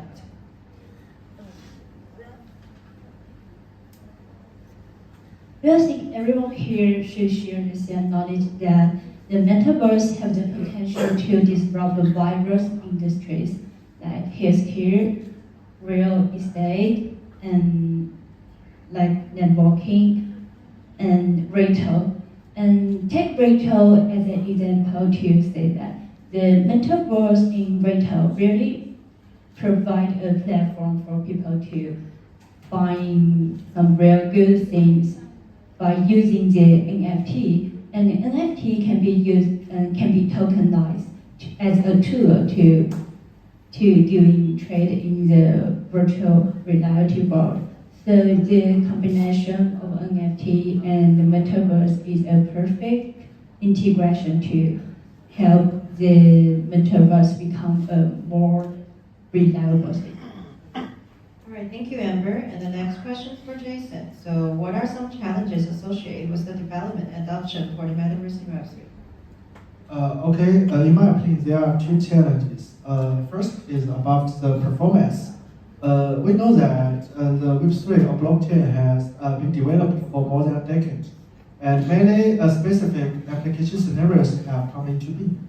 But a consistent topic that has never changed for those years is the TPS. Yeah. Compared to the traditional internet applications, the TPS of Web3 apps, that's DEX, is very low. Even the most efficient blockchain, I think we have tested, its actual TPS is above the hundreds levels, so it's very low and have a big gap between the traditional applications. So it makes the Web3 application, Web3 infrastructure is hard to host complex applications and to carry more users. So I think it's the first challenge it must do so. And the second challenge is the convenience.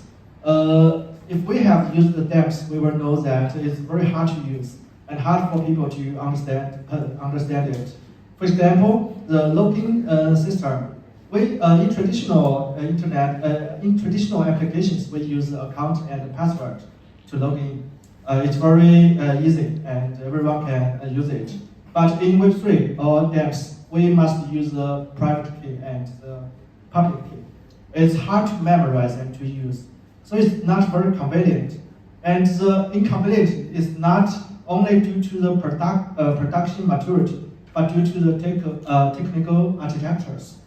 Now, I have seen that many people are focused to solve this problem. For example, we use modularity blockchain to solve the problem of TPS, and use the account abstraction to solve the problem of convenience, login.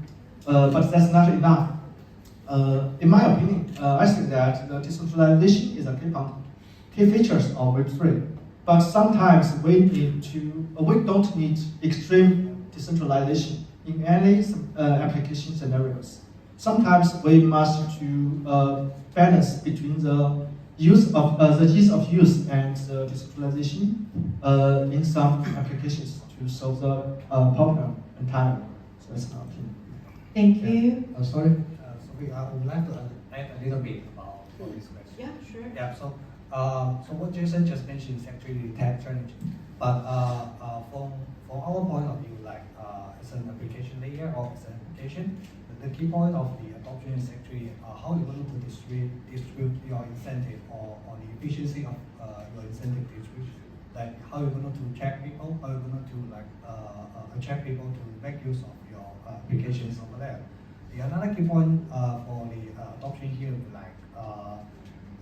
is it possible for you to make use of your token or token economy to be applicable into your ecosystem or into your business? Like, if I got your token, I'm going to make use of your token in your protocol. I'm going to make use of your token in this protocol, efficiently and economically. It's actually very important for the application layer. So for the application itself, it's not only a tech challenge over there. Like, for example, if we got enough incentive, like if you ask me to remember 100 memories, I can do it. Like if I have enough money reward for this action. So it's not the tech side itself. It's another point is it possible for you to lower down the cost of decision for the users rather than just simplify the technology part itself. All right, thank you for adding up. And the next question is for Wenchman. So, what opportunities does Metaverse and NFT present for creators, artists, and content creators in Web3? Okay, thank you. NFT and Metaverse provide provide so great opportunity to the creators because they can tokenize their work and selling their work maybe like just NFTs. For example, they also provide a great way to some content creator can create some work they never thought. Like my example in the last years, my company have a great chance partner with the Shanghai Jingdi 地产集团 to sell their real estate in the real life to comply to our metaverse product in the last years. So the architecture never thought they have a chance to create a fun building to sell. So this is a great example to metaverse and NFT how can provide more a great opportunity to the creator or artist to make more work. And this is one of my examples. All right, thank you. And the next question is for Ambers. How can governments and regulatory bodies adapt to the emergence of metaverse and NFTs in Web3? I think it's a hard question for us since now it's a new area about the law regulation. But I think the government and regulatory bodies should establish a new framework for the consumers to protect their consumer rights. And what's more, I think it may be about the tax, about some illegal activities like money laundering. We should collaborate with the policymakers to establish some new laws regarding this. That's my answer. All right, thank you. And the next question is for Antony from Music. So what are the potential social impaction of the metaverse and NFT adoption in Web3? Social impact, yeah. The adoption of metaverse and NFTs, definitely, I think it will shape the whole social dynamics, the communications and the identity formations. Like for instance, like people with some great singing voices, but what should I use the word? Less appealing appearance, yeah. And they can present their vocals in the metaverse, maybe through use of avatars. So as we see, this is creating a new form of digital self-expression. So the one will no longer be judged by the normal social norms. And as this continues, there will be creating a new form of this online collaborations and virtual communications. There's the pros and there's some hidden cons. Yeah, like yeah, would there be concerns about some sort of like social isolations? Maybe people like less attention, less interaction with the real life people. Maybe, I don't know.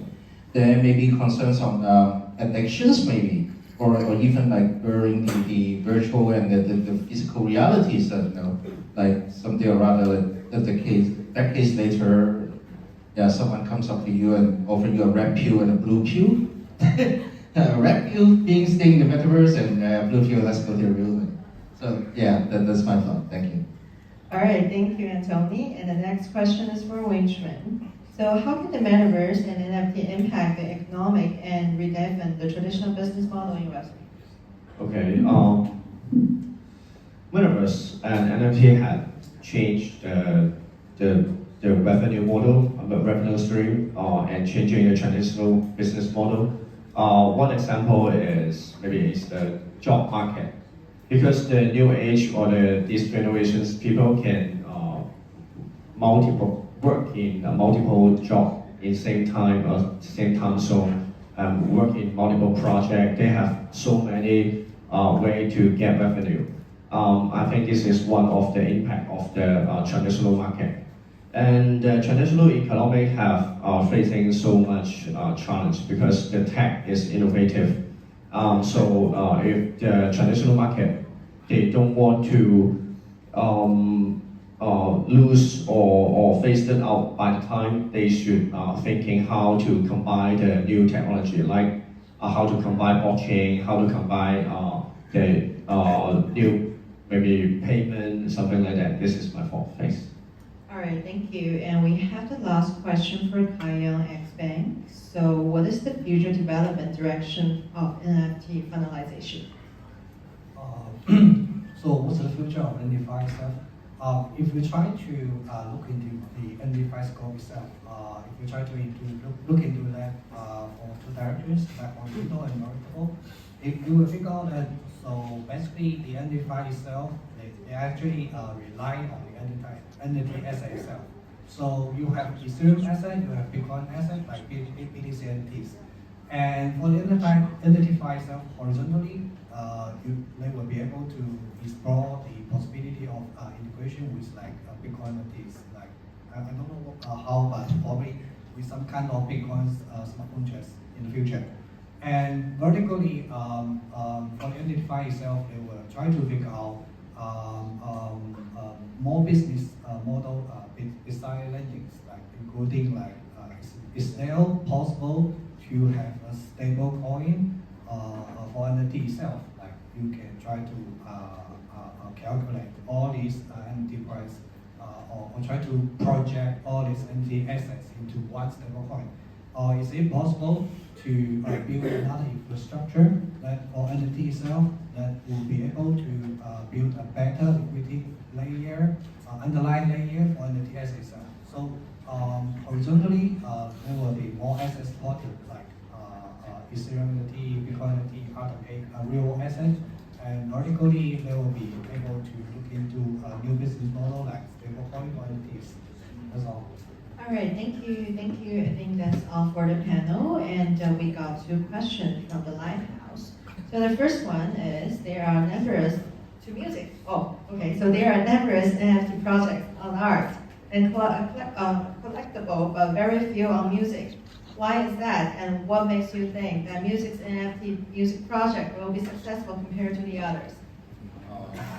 Okay. Yes, indeed. There are a lot of arts and NFTs, but music as an NFT is actually very few such projects in the market. I think the major issue is the royalty issue. Yeah, because in terms of song productions and publications, you don't know how many parties involved in all of the song, like writers, lyrics, musicians, arrangements, a lot. And then all different kinds of royalties. You got like performance royalties, mechanical royalties, production royalties, blah, blah, blah, etc., etc. And in all different countries, everywhere is different. So the organization in Hong Kong is different from the UK for obtaining royalties. And it's so complicated, all these sort of things. But for us, I think because the founder has, as I said, over 15 years in the industry, and also we have been collaborating with a lot of global musicians on our song productions. Yeah, some of the songs we got it to Korea or to the US to write, and some put the lyrics to China to write. I mean, all sort of this. So that makes us a pretty high chance of can make the things happen, I guess. Yeah, and also, I mean, we also host quite a large community in Hong Kong right now, and especially when we collaborate with NGOs like Fringe and all these new emerging artists, we can get our hands on them. Yeah. So we got the right community, we got the right people, right tech. So I guess if there's anyone is likely to make it, I think we'll be the one. Thank you. All right, thank you, Anthony. And another exclusive question to Xbank. So, due to the PP token issues, so the NFT is raising attention. So what's the next move for Xbank? Yeah. Before introducing the next move for Xbank, so I would like to add a little bit about the music community. Actually, personally, I own several music communities. One thing I would like to address is like defense economy. So why am I trying to buy some music economy? Like I have a music entity, it's a Dragon Ball music park that I would like to show my ownership, or I would like to show that I'm a fan of Dragon Ball, or even I'm a fan of J-Cho. I can buy like J-Cho pairs of the NFT. itself. So the base economy is actually much more vivid or actually much more active compared to, let's say, collection entities or pharma entities. Yeah. So go back to XPeng. So XPeng itself is actually highly intended to the MD5 scope. And XPeng is actually invested by Hashkey, Fenris Capital, Hella VC, Infinity VC, etc. And XPeng is also one of the finance most valuable builder for citizens. Actually, we are selected for more than 1,005 armchair projects. We are one of the 12 projects selected by finance labs. And the next move is of XPeng is actually we're going to release our private beta next month, around like 7th of June. We were going to have several campaigns of identified final letter and collector selling that we will allow people to buy a Juki or to buy app with a very, very low down payment, like less than 1 Ether. You will be able to own your first Juki like this. All right, thank you. So that's all for panel 5. Thank you, guys. Thank you. Thank you. And get ready for panel 6. All right.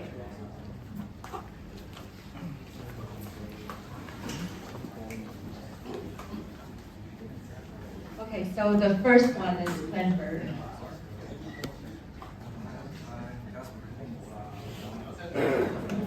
Please do your presentation here.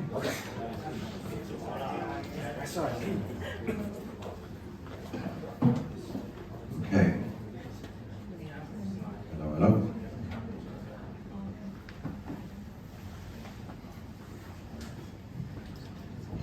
Okay, thank you. My name is Nick Yoshida. I'm from the project CA Climbers.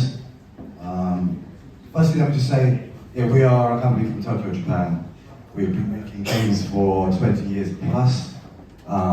This is our recent, our newest blockchain game project. As you can see, it's called Climbers. 1 second, please. Sorry.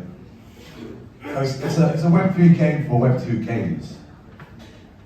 And we are combining GameFi, SocialFi, as well as a collaboration platform for IPs, content holders, NFT projects. And we're calling this game 3.0. Next, please. And now okay, so we only have 5 minutes. So I'm going to go through this very quickly. But the GameFi aspect is for the Web2 gamers who love playing games. They play the game, they win, and they're able to earn. GameFi. SocialFi aspect is like Mario Creator, where users are able to create their own stages, which are UGC, user-generated content. They also become NFTs. But by sharing the stages that they create, they're able to earn off of them, obviously off the value of the NFT, but also off the users monetizing on the stage itself. Finally, this is the metaverse. Because of the UGC content, it's a constantly evolving playable metaverse. Next, please. So these are some of the values. So it has to be fun. Web3 games are in general not that fun, to be honest. And now we have a Web3 game which is sort of based on Fall Guys. The quality is from our 20 years of experience in the gaming development sphere. And we have also have lots of experience of designing the economy of game economy, but also obviously tokenomics inside a Web3 game. Next, please. And this is what I mentioned earlier about the collaboration platform. Japan is, as you know, it's a gold mine for various different IP, lots of content, manga, anime, etc. And we have put a structure system in here where any project, it could be an NFT project, it could be an IP, it could be manga, can very easily collaborate with climbers and access our community. Next, please. And I'm just going to keep going here, please. Actually, maybe we'll just skip this for now. I'll go to the next one, please. I'll play that at the end, if that's okay. Now, actually, go to the next slide, please. Thank you. So this is like a brief explanation of the users, of the demographic. We're targeting 3 different demographics. One, as mentioned, the gamers themselves. This is a game for the gamers. It's a Web3 game for the gamers.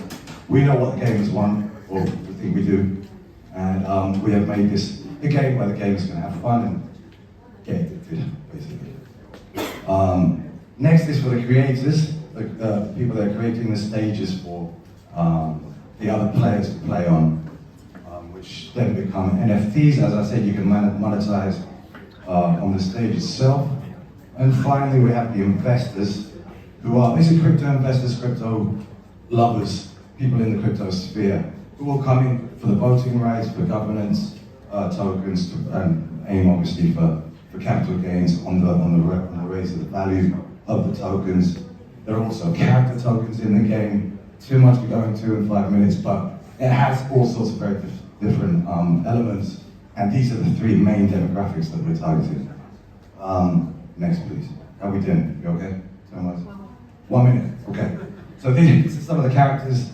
These are some examples of in-house design characters, which, if you go to the next one, please, and the next one, they get deformed into these sorts. Sorry, one before, yeah. They get deformed into these sort of characters to go into the game. So you'll see, for example, like Dragon Ball that was mentioned earlier, Goku from the normal Dragon Ball will be changed, deformed into this character to go into the game, and people can then play it with the character, and also they can also own some of the character tokens, which I really wanted to get into, but I don't think I'm gonna have time. So if we can go back to the videos, and I can show you some of the gameplay, and leave it at that for today.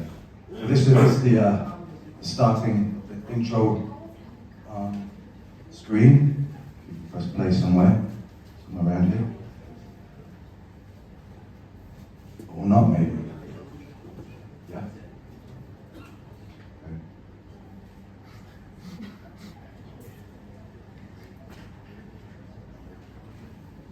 If you can't, and we don't have time, we can just go to the next one.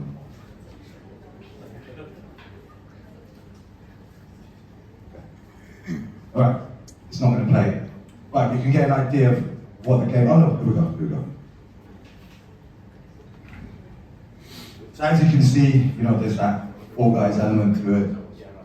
There's the Japanese design that we take pride on, the character design, the sort of the kawaii style, as it were. These are various different flags that you can have in the game. Those are the collaborative elements inside the game.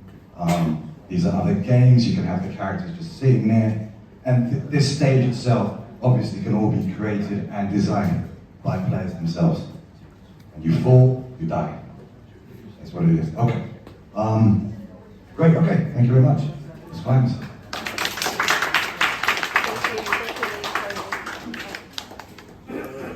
Thank you, Nick, for your wonderful speech. And then next one, our last one for Twyplay. Oh, okay. Yeah.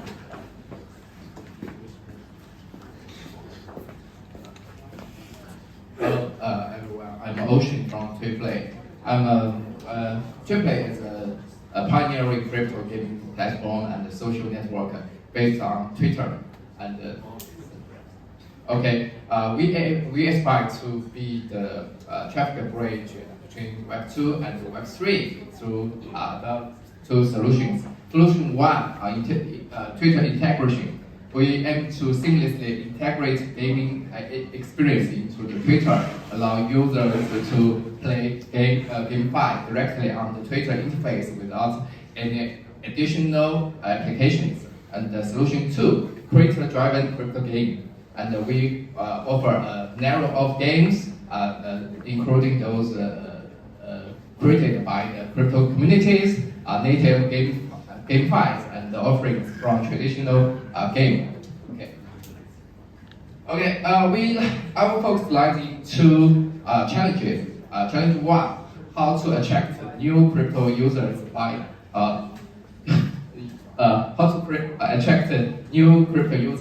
Twitter. And we believe that Twitter has the most massive user base, can bring a great amount of new users to crypto world. But how to convert them is a question. In the challenge 2, we boost in efficiency of crypto game about the release and the marketing and the conversion.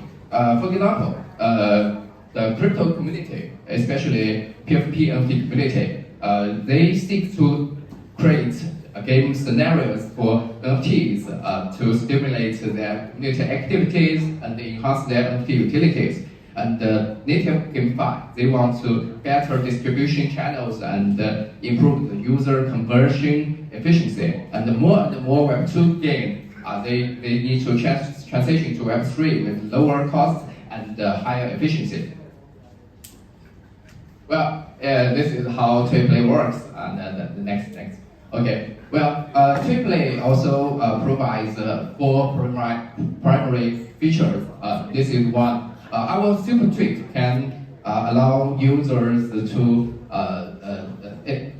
post longer tweets and larger videos and share app on Twitter. So we can one-click airdrops claim and crypto-specific information streams can enrich our user experience, but avoiding Twitter's tight control, and we enhancing our involvement in our crypto gaming. Okay, next. Well, our AIGC workshop allow users to allow community members to build their NFT-style games like avatar and maps and weapons and with their NFT based on over 10 game templates. Okay, it's our game templates. Okay, and infusing innovation and diversity into the game content in ecosystem. Okay. Well, by using Twitter accounts as DID, we leverage our existing Twitter social connections to foster social interactions in the crypto space, including about game teaming formations and battles and achievements and scores sharing and like game live streaming. Okay, next. Okay, our platform also enable users to trade their game-related NFT like DIDs and weapons, moments, and so on. Okay, the embedded market can allow users to promote or sell their crypto assets based on their Twitter DID. Okay, this facilitates peer-to-peer asset exchange. Well, next. Okay, we have released our Prom extension, and also we launched our AIGC workshop for users, allowing them to build their NFT style game. And our first game, Hunter, has the internal testing experience with Blue Chip community and the OKX. Okay, that's all. All right, thank you, Ocean, and please, all the panelists, please come up to the front. Come up to the front for all the panelists. Where is Kyle? Exit.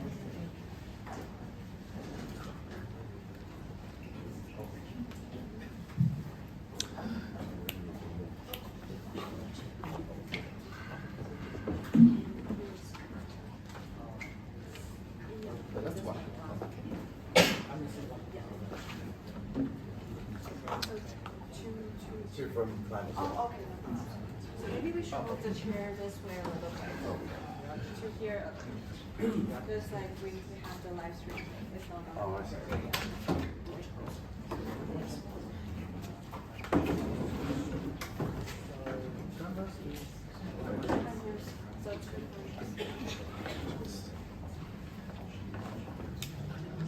All right, so the first question in this November. So the important significance of GameFi, DeFi, SocialFi for the development of Web3 ecosystem. Yes. Yes. I think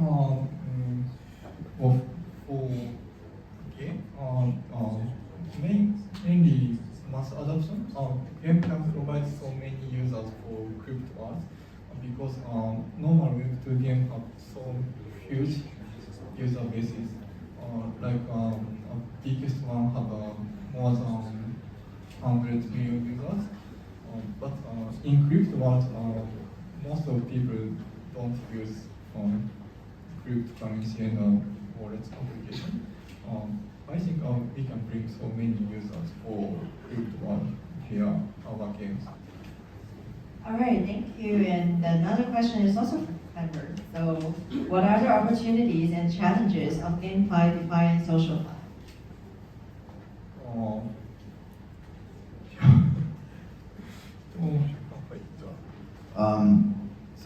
One of the main things that obviously we've experienced being in Japan, and I'm sure it happens in other territories as well, is the negative avoidance of crypto.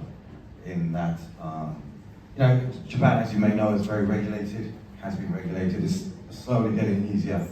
But say 4 or 5 years ago, when we started making games, it was almost like it was a scam.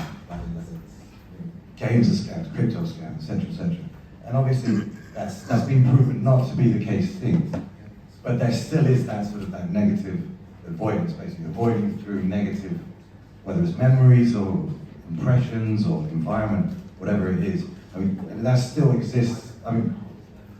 In society, I think in the government, it's slowly being accepted more. But on an everyday level, there's still that element's still there. So that's definitely one of the big challenges. All right. Okay, thank you. And the next question is for Xpeng. So how can GameFi, DeFi, SocialFi projects collaborate and complement each others within the Web3 ecosystem? Yeah, it's a pretty complicated question.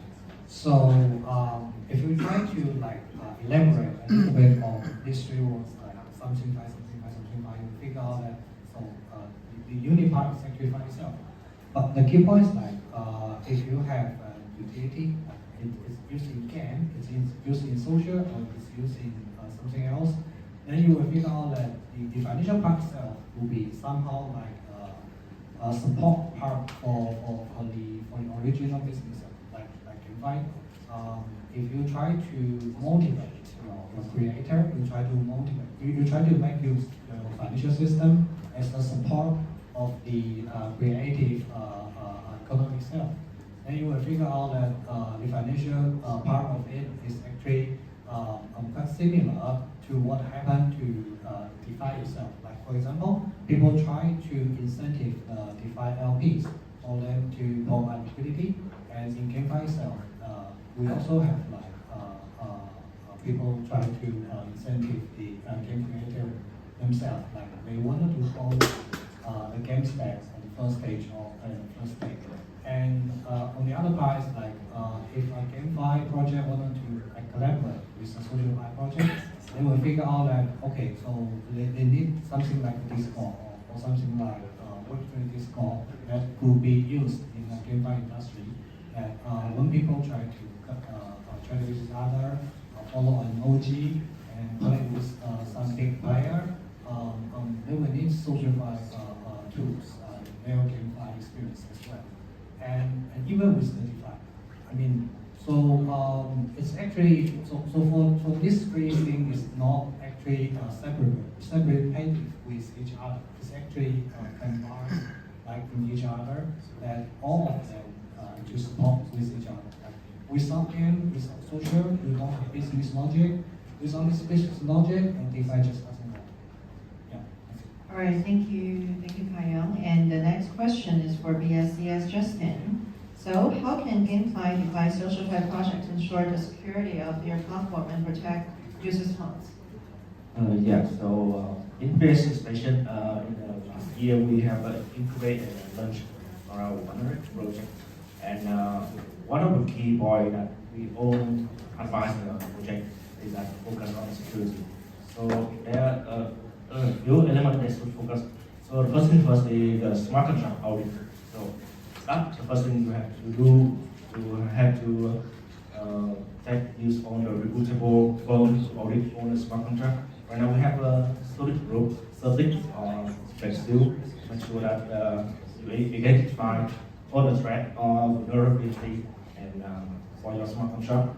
And next thing is you should implement on the security protocol that make sure that you're up to date on the encrypting tooling, on the key management, make sure that all the threat is covered. And for the next thing, you always monitoring the system. I mean, almost 24/7 because we in the real zone. Everything could really happen during the midnight in your job. And there's still several platforms that allow you to monitoring the system. We know that some kind of lossless. They provide some systems for monitoring your smart contract. And the next thing is you have to keep education the user to raise the user awareness about they make sure that they understand that control their own fund and keep the awareness for the fund. And last thing is for legal and the regulation to make sure that everything you run on the project is under the legal compliance, and that will bring trust to the project on the user as well. Thank you. And we have a question from member. So, what kind of GameFi will be a long-lasting project? A long-lasting project. What kind of GameFi?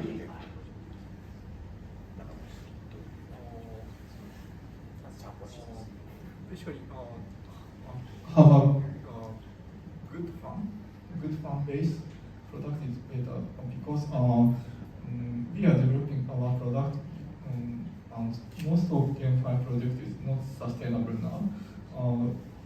Why is there is no fund of that product? If we have a fund, of course, game economy is more sustainable and game token price will be more sustainable. But most of GameFi projects don't have enough fund. It means maybe many GameFi product is not so funny game. Because of that, we are developing so good play game and enough good quality game. And of course, we are thinking our economy system. That type of game is more sustainable, I think. All right, thank you. And the next question is for TriPlayOcean. So, how can we get more users willing to play crypto games and let more traditional game companies do crypto games? Well, to make it easier for user to access Web3, I think we can leverage social relationships, such as integrating Twitter as a DID to generate wallet addresses and enable them play games directly on the Twitter interface. So by simplifying interactions with one-click airdrop claim and whitelisting, so we can enhance the engagement and encourage the users to invite their friends to play or showcase the game. And to help companies, and we can provide a series of crypto infrastructure like DID, NFT Marketplace, Launchpad, or the AIGC Workshop, and along with the marketing tools like airdrop or whitelisting, by modularizing these aspects, we can we can help developers focus on their strengths and while using their existing marketing channels like Twitter and Facebook. Okay. All right, thank you. The next question is for Justin, VSCS. So, what role do decentralized governance, which is in place in GameFi, DeFi, SocialFi projects? I think the most important role is the democratic organization in decision making. That means you give community the right to vote or propose or reject your proposal. That means the basic kind of community project now. You give out everything in transparency, and the token holder can start voting and be a part of the project development roadmap. And that means that the project can keep moving on and moving on and resilient, and it's only depend on what the community want. I think that's the key point. All right, thank you, Justin. And the last question from the panel is for XBank. So, what impact can GameFi, DeFi, SocialFi have on financial inclusion? So if we go back to the financial inclusion of Web3, it's actually a very huge dream of the crypto space. Like we want everyone to have permissionless bank accounts in different countries. Everyone with a smartphone everyone with a smartphone, everyone with the internet, they will be able to have a bank account.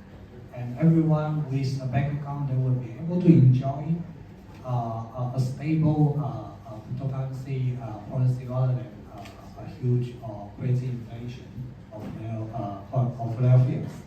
But if we go back to the financial inclusion itself, we will figure out that what kind of stuff or what kind of things trying to make crypto or Web3 more inclusive. It's the game, social, and the financial service itself. So it's the GameFi, SocialFi, and DeFi itself make the finance more inclusive, make the Web3 finance more inclusive. And how it happened, what we have seen now is like game itself. I mean, not only for the step and not only for the Infinity, it's for everything that creator and builders here. They try to build, they have more people to be onboarded with either token incentive or either the product itself, performance of the game itself. People will just check it, and more people will try to work involved into the Web3 space. So it's the game, social, and DeFi itself make the Web3 financial system more inclusive. Thank you. Okay, thank you, Kayam. That's all the questions for panel, and one from the Lighthouse.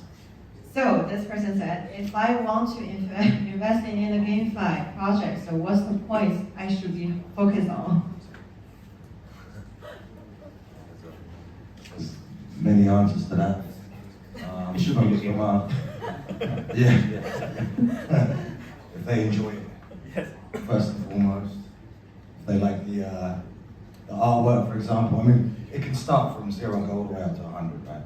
But I mean, as far as we're concerned as game developers, you know, as Nadia Hassan just said earlier, you need to have fun. You need to be able to have fun with it. And if I was going to say more, get addicted to it. And so you can't put it down. Even at the closed beta stage or the testing demo stage. And then you know that you'd be happy to invest in something. I think that's, you know, it's an obvious answer, but it's a foundational one. Any other thoughts? No? No? Okay, so that's it for today. All right, thank you guys. Thank you.